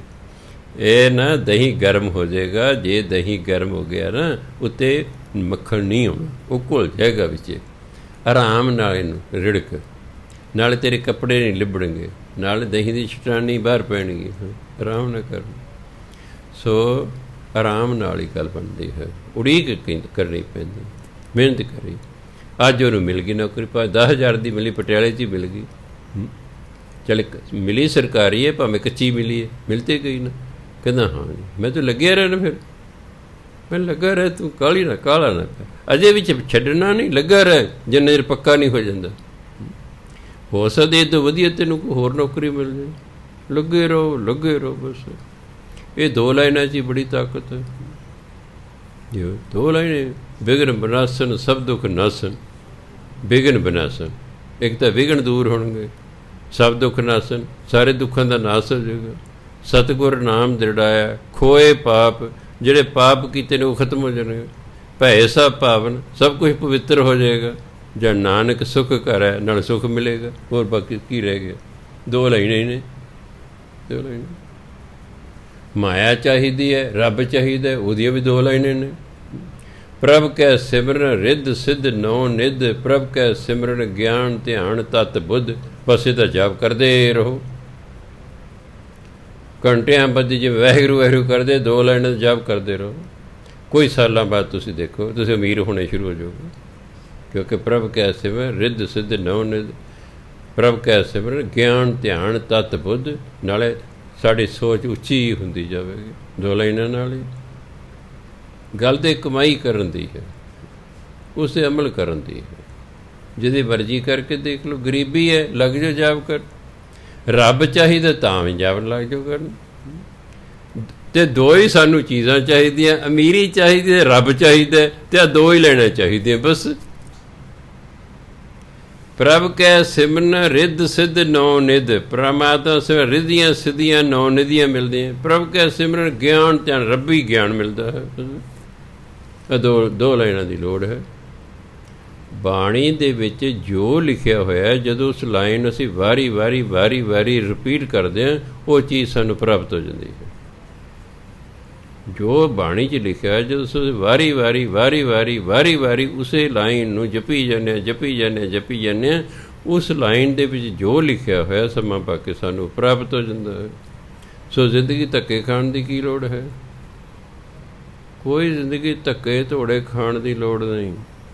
ਜਾਪ ਕਰੀ ਜਾਓ, ਹਾਲਾਤ ਬਦਲਣੇ ਸ਼ੁਰੂ ਹੋ ਜਾਣਗੇ ਆਪਣੇ ਆਪ। ਆਪੇ ਹੀ ਪਰਮਾਤਮਾ ਤੁਹਾਡੇ ਲਈ ਮਦਦ ਕਰਨ ਵਾਲੇ ਭੇਜਣੇ ਸ਼ੁਰੂ ਕਰ ਦੇਣਗੇ। ਕੋਈ ਨਾ ਕੋਈ ਤੁਹਾਨੂੰ ਟੱਕਰ ਜਾਏਗਾ। ਉਹ ਕਾਕਾ ਤੇ ਨੌਕਰੀ ਚਾਹੀਦੀ ਹੈ? ਹਾਂਜੀ ਚਾਹੀਦੀ ਹੈ, ਆ ਜਾ ਮੈਂ ਤੈਨੂੰ ਦਿਲਾਉਣਾ। ਦਿਲਾਉਣਾ ਚਲ, ਉਹ ਤਾਂ ਨੌਕਰੀ ਦਿਲਾ ਦੇਗਾ। ਪਰਮਾਤਮਾ ਨੇ ਉਹਨੂੰ ਕਿਹਾ ਵੀ ਇਹਨੂੰ ਦਿਲਾ ਦੇ, ਮੇਰਾ ਬੜੀ ਦੇਰ ਹੋ ਗਈ ਮੇਰਾ ਨਾਮ ਜਪਦੇ, ਇਹਨੂੰ ਕਰੀ ਜਰਾ ਕੰਮ ਇਹਦਾ। ਹਾਂ, ਅਸੀਂ ਆਪ ਹੀ ਨਾ ਕਰੀ ਤਾਂ ਹੋਰ ਗੱਲ ਹੈ। ਸੋ ਇਸ ਲਈ ਮੈਂ ਕਿ ਬੜਾ ਹੈਰਾਨ ਨਾ, ਗੁਰੂ ਮਹਾਰਾਜ ਨੇ ਕਿੰਨੀ ਜ਼ਬਰਦਸਤ ਚੀਜ਼ ਸਿੱਖਾਂ ਨੂੰ ਬਾਣੀ ਦੇ ਤੌਰ 'ਤੇ ਦਿੱਤੀ ਹੋਈ ਹੈ। ਪਰ ਅਸੀਂ ਤਾਂ ਨਿਰੇ ਮੱਥੇ ਟੇਕਣ ਨਾਲ ਨਹੀਂ ਗੱਲ ਬਣੇਗੀ, ਇਹਦੇ ਪ੍ਰੈਕਟੀਕਲ ਕਰਨ ਨਾਲ ਗੱਲ ਬਣੇਗੀ। ਸੋ ਗੁਰੂ ਮਹਾਰਾਜ ਕਹਿੰਦੇ, ਮੰਨਿਆ ਗਿਆਨ ਧਿਆਨ ਤੁਧੇ ਤੇ ਪਾਇਆ। ਜਦੋਂ ਕੋਈ ਤੇਰੇ ਫਰਮਾਨ ਨੂੰ ਮੰਨ ਲੈਂਦਾ ਹੈ, ਉਹਨੂੰ ਰੱਬੀ ਗਿਆਨ ਪੈਦਾ ਹੋ ਜਾਂਦਾ, ਉਹਦਾ ਪਰਮਾਤਮਾ ਨਾਲ ਧਿਆਨ ਜੁੜਨਾ ਸ਼ੁਰੂ ਹੋ ਜਾਂਦਾ। ਇਹ ਦੋਨੋਂ ਚੀਜ਼ਾਂ ਤੁਧੇ ਤੇ ਪਾਇਆ, ਤੇਰੇ 'ਤੇ ਪ੍ਰਾਪਤ ਹੁੰਦੀਆਂ। ਕਰਮ ਪਵੈ ਨਿਸ਼ਾਨ ਨਾ ਚਲਾ ਚਲਾਏ। ਜਦੋਂ ਅਸੀਂ ਪਰਮਾਤਮਾ ਦੇ ਹੁਕਮ ਨੂੰ ਮੰਨੀ ਜਾਵਾਂਗੇ, ਫਿਰ ਪਰਮਾਤਮਾ ਦੀ ਬਖਸ਼ਿਸ਼, ਕਰਮ ਦੇ ਬਖਸ਼ਿਸ਼, ਪਰਮਾਤਮਾ ਦੀ ਬਖਸ਼ਿਸ਼ ਦਾ ਸਾਡੇ 'ਤੇ ਨਿਸ਼ਾਨ ਪੈ ਜਾਏਗਾ। ਫਿਰ ਉਸ ਨੂੰ ਕੋਈ ਬਦਲ ਨਹੀਂ ਸਕਦਾ। ਨਾ ਚਲਿਆ ਚਲਾਇਆ, ਉਹ ਜੋ ਕਿਸਮਤ ਫਿਰ ਪਰਮਾਤਮਾ ਲਿਖ ਦੇ ਨਾ, ਬਖਸ਼ਿਸ਼ ਕਰ ਦੇਗਾ, ਉਹਨੂੰ ਕੋਈ ਬਦਲ ਨਹੀਂ ਸਕਦਾ। ਤੂੰ ਸੱਚਾ ਦਾਤਾਰ ਨਿਤ ਦੇਵੇਂ ਚੜ੍ਹੈ ਸਵਾਇਆ। ਤੂੰ ਤੇ ਸਦਾ ਰਹਿਣ ਵਾਲਾ ਦਾਤਾਰ ਹੈ। ਤੂੰ ਤੇ ਹਰ ਰੋਜ਼ ਵੱਧ ਤੋਂ ਵੱਧ ਦਾਤਾਂ ਦੇਈ ਜਾ ਰਹੇ ਨੇ, ਕਿ ਦਾਤੇ ਨੇ ਤਾਂ ਦਾਤੇ ਹੀ ਦੇਣੀ ਮੈਨੂੰ। ਨਾਨਕ ਮੰਗੈ ਦਾਨ ਜੋ ਤੁਧ ਭਾਇਆ। ਹੇ ਪਰਮਾਤਮਾ, ਜੋ ਤੈਨੂੰ ਭਾਉਂਦਾ ਹੈ ਮੇਰੇ ਲਈ ਉਹੀ ਚੰਗਾ, ਬਸ ਮੈਨੂੰ ਇਹ ਦਾਨ ਦੇ ਦੇ, ਮੈਨੂੰ ਇਹ ਦਾਨ ਦੇ ਦੇ ਕਿ ਜੋ ਤੈਨੂੰ ਭਾਉਂਦਾ ਉਹ ਮੈਨੂੰ ਭਾ ਜਾਵੇ, ਉਹ ਮੈਨੂੰ ਚੰਗਾ ਲੱਗੇ। ਸ਼ਲੋਕ ਮਹਿਲਾ ਦੂਜਾ। ਦੀਖਿਆ ਆਖ ਬੁਝਾਇਆ, ਸਿਫਤਿ ਸੱਚ ਸਮਿਓ। ਤਿਨ ਕੋ ਕਿਆ ਉਪਦੇਸੀਐ, ਤਿਨ ਗੁਰੂ ਨਾਨਕ ਦਿਓ। ਗੁਰੂ ਅੰਗਦ ਦੇਵ ਮਹਾਰਾਜ ਕਹਿੰਦੇ, ਦੀਖਿਆ ਮੈਨੇ ਸਿੱਖਿਆ, ਗੁਰਮੰਤਰ। ਹਿੰਦੂ ਕਹਿੰਦੇ ਉਹਨੂੰ ਦੀਕਸ਼ਾ ਦਿੱਤੀ ਹੈ, ਭਾਵ ਗੁਰਮੰਤਰ ਦਿੱਤਾ ਹੈ। ਦੀਖਿਆ ਆਖ ਬੁਝਾਇਆ। ਗੁਰੂ ਮਹਾਰਾਜ ਨੇ ਗੁਰਮੰਤਰ ਦੇ ਕੇ ਫਿਰ ਮਨੁੱਖ ਨੂੰ ਸੋਝੀ ਦਿੱਤੀ। ਕੀ ਸੋਝੀ ਦਿੱਤੀ? ਸਿਫਤੀ ਸੱਚ ਸਮਿਓ, ਕਿ ਤੁਸੀਂ ਪਰਮਾਤਮਾ ਦੀ ਸਿਫਤਾਂ ਕਰ ਕਰਕੇ ਤੁਸੀਂ ਪਰਮਾਤਮਾ ਦੇ ਵਿੱਚ ਸਮਾ ਜਾਣਾ ਹੈ। ਬਸ ਇਹ ਤਿਨ ਕਿਆ ਉਪਦੇਸੀ ਹੈ। ਕਹਿੰਦੇ ਉਹਨਾਂ ਨੂੰ ਕੀ ਉਪਦੇਸ਼ ਦੇਣਾ ਜਿਨ ਗੁਰੂ ਨਾਨਕ ਦੇਵ, ਜਿਹਨਾਂ ਦਾ ਗੁਰੂ ਨਾਨਕ ਦੇਵ ਹੈ, ਜਿਹਨਾਂ ਦਾ ਗੁਰੂ ਨਾਨਕ ਦੇਵ ਹੈ, ਕਹਿੰਦੇ ਉਹਨੂੰ ਕੀ ਉਪਦੇਸ਼ ਦੇਣਾ। ਇਸ ਲਈ ਉਹ ਵੱਡੇ ਭਾਗਾਂ ਵਾਲੇ ਸਨ ਜਿਹਨਾਂ ਗੁਰੂ ਨਾਨਕ ਵੇਲੇ ਜਿਹੜੇ ਹੋਏ। ਮਹਿਲਾ ਪਹਿਲਾ, ਆਪ ਬੁਝਾਏ ਸੋਈ ਬੁਝੈ, ਜਿਸ ਆਪ ਸੁਝਾਏ ਤੇ ਸਭ ਕੀ ਸੁਝੈ। ਪਰਮਾਤਮਾ ਜੇ ਬੁਝਾਉਂਦਾ ਕਿਸੇ ਨੂੰ, ਦੱਸਦਾ ਕੋਈ, ਉਹਨੂੰ ਹੀ ਸਮਝ ਆਉਂਦੀ ਹੈ। ਜਿਸ ਨੂੰ ਉਹ ਸੋਝੀ ਦਿੰਦਾ ਹੈ ਉਸੇ ਨੂੰ ਸੋਝੀ ਆਉਂਦੀ ਹੈ। ਕਹਿ ਕਹਿ ਕਥਨਾ ਮਾਇਆ ਲੂਝ। ਬਾਕੀ ਆਪਣੇ ਕੋਲ ਕਹੀ ਜਾਣ ਕਹੀ ਨਹੀਂ ਜਾਣ ਤਾਂ ਇਹ ਮਾਇਆ ਦੀ ਕਤ ਝਗੜੇ ਕਰਨੇ, ਲੂਝਾਂ ਦਾ ਝਗੜਾ ਕਰਨਾ। ਹੁਕਮੀ ਸਗਲ ਕਰੇ ਆਕਾਰ, ਸਾਰੇ ਆਕਾਰ ਪਰਮਾਤਮਾ ਨੇ ਆਪਣੇ ਹੁਕਮ ਅਨੁਸਾਰ ਬਣਾਏ ਹੋਏ ਹਨ। ਆਪੇ ਜਾਣੇ ਸਰਬ ਵਿਚਾਰ, ਸਾਰਿਆਂ ਦੀ ਵਿਚਾਰ ਪਰਮਾਤਮਾ ਆਪ ਹੀ ਕਰ ਰਿਹਾ ਹੈ। ਸਾਰਿਆਂ ਦਾ ਜੋ ਵੀ ਪਰਮਾਤਮਾ ਬਣਾਇਆ ਸਭ ਦਾ ਖਿਆਲ ਪਰਮਾਤਮਾ ਰੱਖਦਾ। ਅੱਖਰ ਨਾਨਕ ਅਖਿਓ ਆਪ, ਅੱਖਰ ਭਾਵ ਜਿਹੜਾ ਉਪਦੇਸ਼ ਹੈ, ਜਿਹੜਾ ਪਰਮਾਤਮਾ ਦਾ ਨਾਮ ਗੁਰਬਾਣੀ ਹੈ। ਅਖਿਓ ਆਪ, ਉਹ ਪਰਮਾਤਮਾ ਨੇ ਆਪ ਹੀ ਕਿਹਾ ਹੈ। ਗੁਰੂ ਮਹਾਰਾਜ ਨੇ ਸਾਨੂੰ ਉਪਦੇਸ਼ ਦਿੱਤਾ ਹੈ। ਆਹ ਜਿਹੜੀ ਸਾਰੀ ਗੁਰਬਾਣੀ ਹੈ ਇਹ ਪਰਮਾਤਮਾ ਦੀ ਆਪ ਹੀ ਕਹੀ ਹੋਈ ਹੈ। ਲਹਿ ਭ੍ਰਾਂਤ ਹੋਵੇ ਜਿਸ ਦਾਤ, ਤੇ ਜਿਸ ਨੂੰ ਉਸ ਉਪਦੇਸ਼ ਦੀ ਦਾਤ ਪ੍ਰਾਪਤ ਹੋ ਗਈ ਸਾਰਾ ਭਰਮ ਖਤਮ ਹੋ ਜਾਏਗਾ। ਭ੍ਰਾਂਤ ਹਿੰਦੀ ਵਿੱਚ ਭ੍ਰਾਂਤੀ, ਡਾਊਟ, ਭਰਮ, ਸੰਸਾ, ਉਹ ਖਤਮ ਹੋ ਜਾਏਗਾ। ਪੌੜੀ, ਹੁਣ ਢਾਡੀ ਬੇਕਾਰ ਕਾਰੇ ਲਾਇਆ। ਮੈਂ ਤਾਂ ਕਹਿੰਦਾ ਬੇਕਾਰ ਢਾਡੀ ਸੀ, ਵਿਹਲਾ ਸੀ, ਪਰਮਾਤਮਾ ਮੈਨੂੰ ਕੰਮ 'ਤੇ ਲਾ ਤਾ, ਵੀ ਕਰ ਵੀ ਸਿਫਤ ਸਲਾਹ। ਰਾਤ ਦੇਹ ਕੈ ਵਾਰ ਧੁਰੋਂ ਫਰਮਾਇਆ, ਤੇ ਪਰਮਾਤਮਾ ਨੇ ਕਿਹਾ ਦੇਖ ਵੀ ਢਾਡੀ, ਚਾਹੇ ਹੋਵੇ ਰਾਤ ਦੇਹ, ਚਾਹੇ ਹੋਵੇ ਦਿਨ, ਚਾਹੇ ਕੋਈ ਵਾਰ ਹੋਵੇ, ਬਸ ਤੂੰ ਮੇਰੇ ਗੁਣ ਗਾਈ ਜਾਣੇ। ਤੁਰੇ ਕਹਿੰਦੇ ਹੋ ਗਏ ਹੁਕਮ। ਢਾਡੀ ਸੱਚੇ ਮਹਿਲ ਖਸਮ ਬੁਲਾਇਆ। ਫਿਰ ਪਰਮਾਤਮਾ ਨੇ ਢਾਡੀ ਨੂੰ ਆਪਣੇ ਮਹਿਲ ਵਿੱਚ ਬੁਲਾ ਲਿਆ ਵੀ ਹਾਂ ਤੂੰ ਸਾਰੀ ਉਮਰ ਮੇਰੀ ਸਿਫਤ ਸਲਾਹ ਕਰਦਾ ਰਹਿ, ਆ ਜਾ ਫਿਰ। ਸੱਚੀ ਸਿਫਤ ਸਲਾਹ ਕੱਪੜਾ ਪਾਇਆ। ਕਹਿੰਦੇ ਪਰਮਾਤਮਾ ਦੀ ਕੀਤੀ ਮੈਂ ਸਿਫਤ ਸਲਾਹ, ਤੇ ਪਰਮਾਤਮਾ ਮੇਰੇ ਗਲ 'ਚ ਕੱਪੜਾ ਪਾਦਾ, ਸਰੋਪਾ ਦੇਤਾ। ਆਦਰ ਮਾਣ ਜੇ ਕਰਦੇ ਆਪਾਂ ਕਿਸੇ ਦਾ, ਉਹਦੇ ਗਲ 'ਚ ਸਰੋਪਾ। ਵੈਸੇ ਤਾਂ ਸਰੋਪੇ ਦਾ ਅਰਥ ਸਿਰੋਂ ਪਾਓ, ਸਿਰ ਤੋਂ ਲੈ ਕੇ ਪੈਰਾਂ ਤੱਕ ਕੱਪੜੇ ਦੇਣਾ ਕਿਸੇ ਨੂੰ। ਪਰ ਅੱਜ ਕੱਲ੍ਹ ਉਹ ਠੀਕ ਹੈ 2 ਮੀਟਰ ਵਾਲੀ ਅਸੀਂ ਸਾਰ ਦਿੰਦੇ ਵੀ ਕਿਹੜਾ ਇੰਨੇ ਦੇਵੇਗਾ।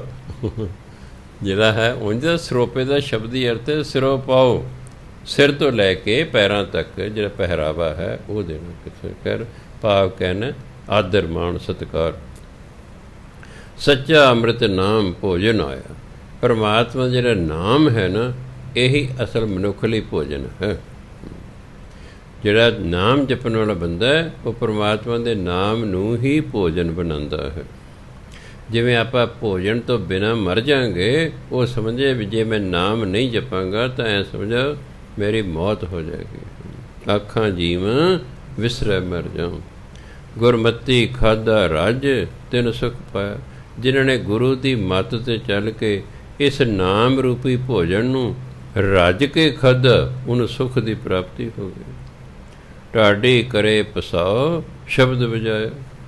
ਜਿਹੜਾ ਢਾਡੀ ਹੈ ਇਹ ਤਾਂ ਇਹੀ ਪ੍ਰਚਾਰ ਕਰਦਾ ਕਿ ਸ਼ਬਦ ਵਜਾਇਆ, ਕਿ ਪਰਮਾਤਮਾ ਦਾ ਨਾਮ ਜਪਿਆ ਜਾਵੇ। ਪਰਮਾਤਮਾ ਦਾ ਨਾਮ ਜਪੋ ਭਾਈ, ਪਰਮਾਤਮਾ ਦਾ ਨਾਮ ਜਪੋ। ਨਾਨਕ ਸੱਚ ਸਲਾਹ ਪੂਰਾ ਪਾਏ।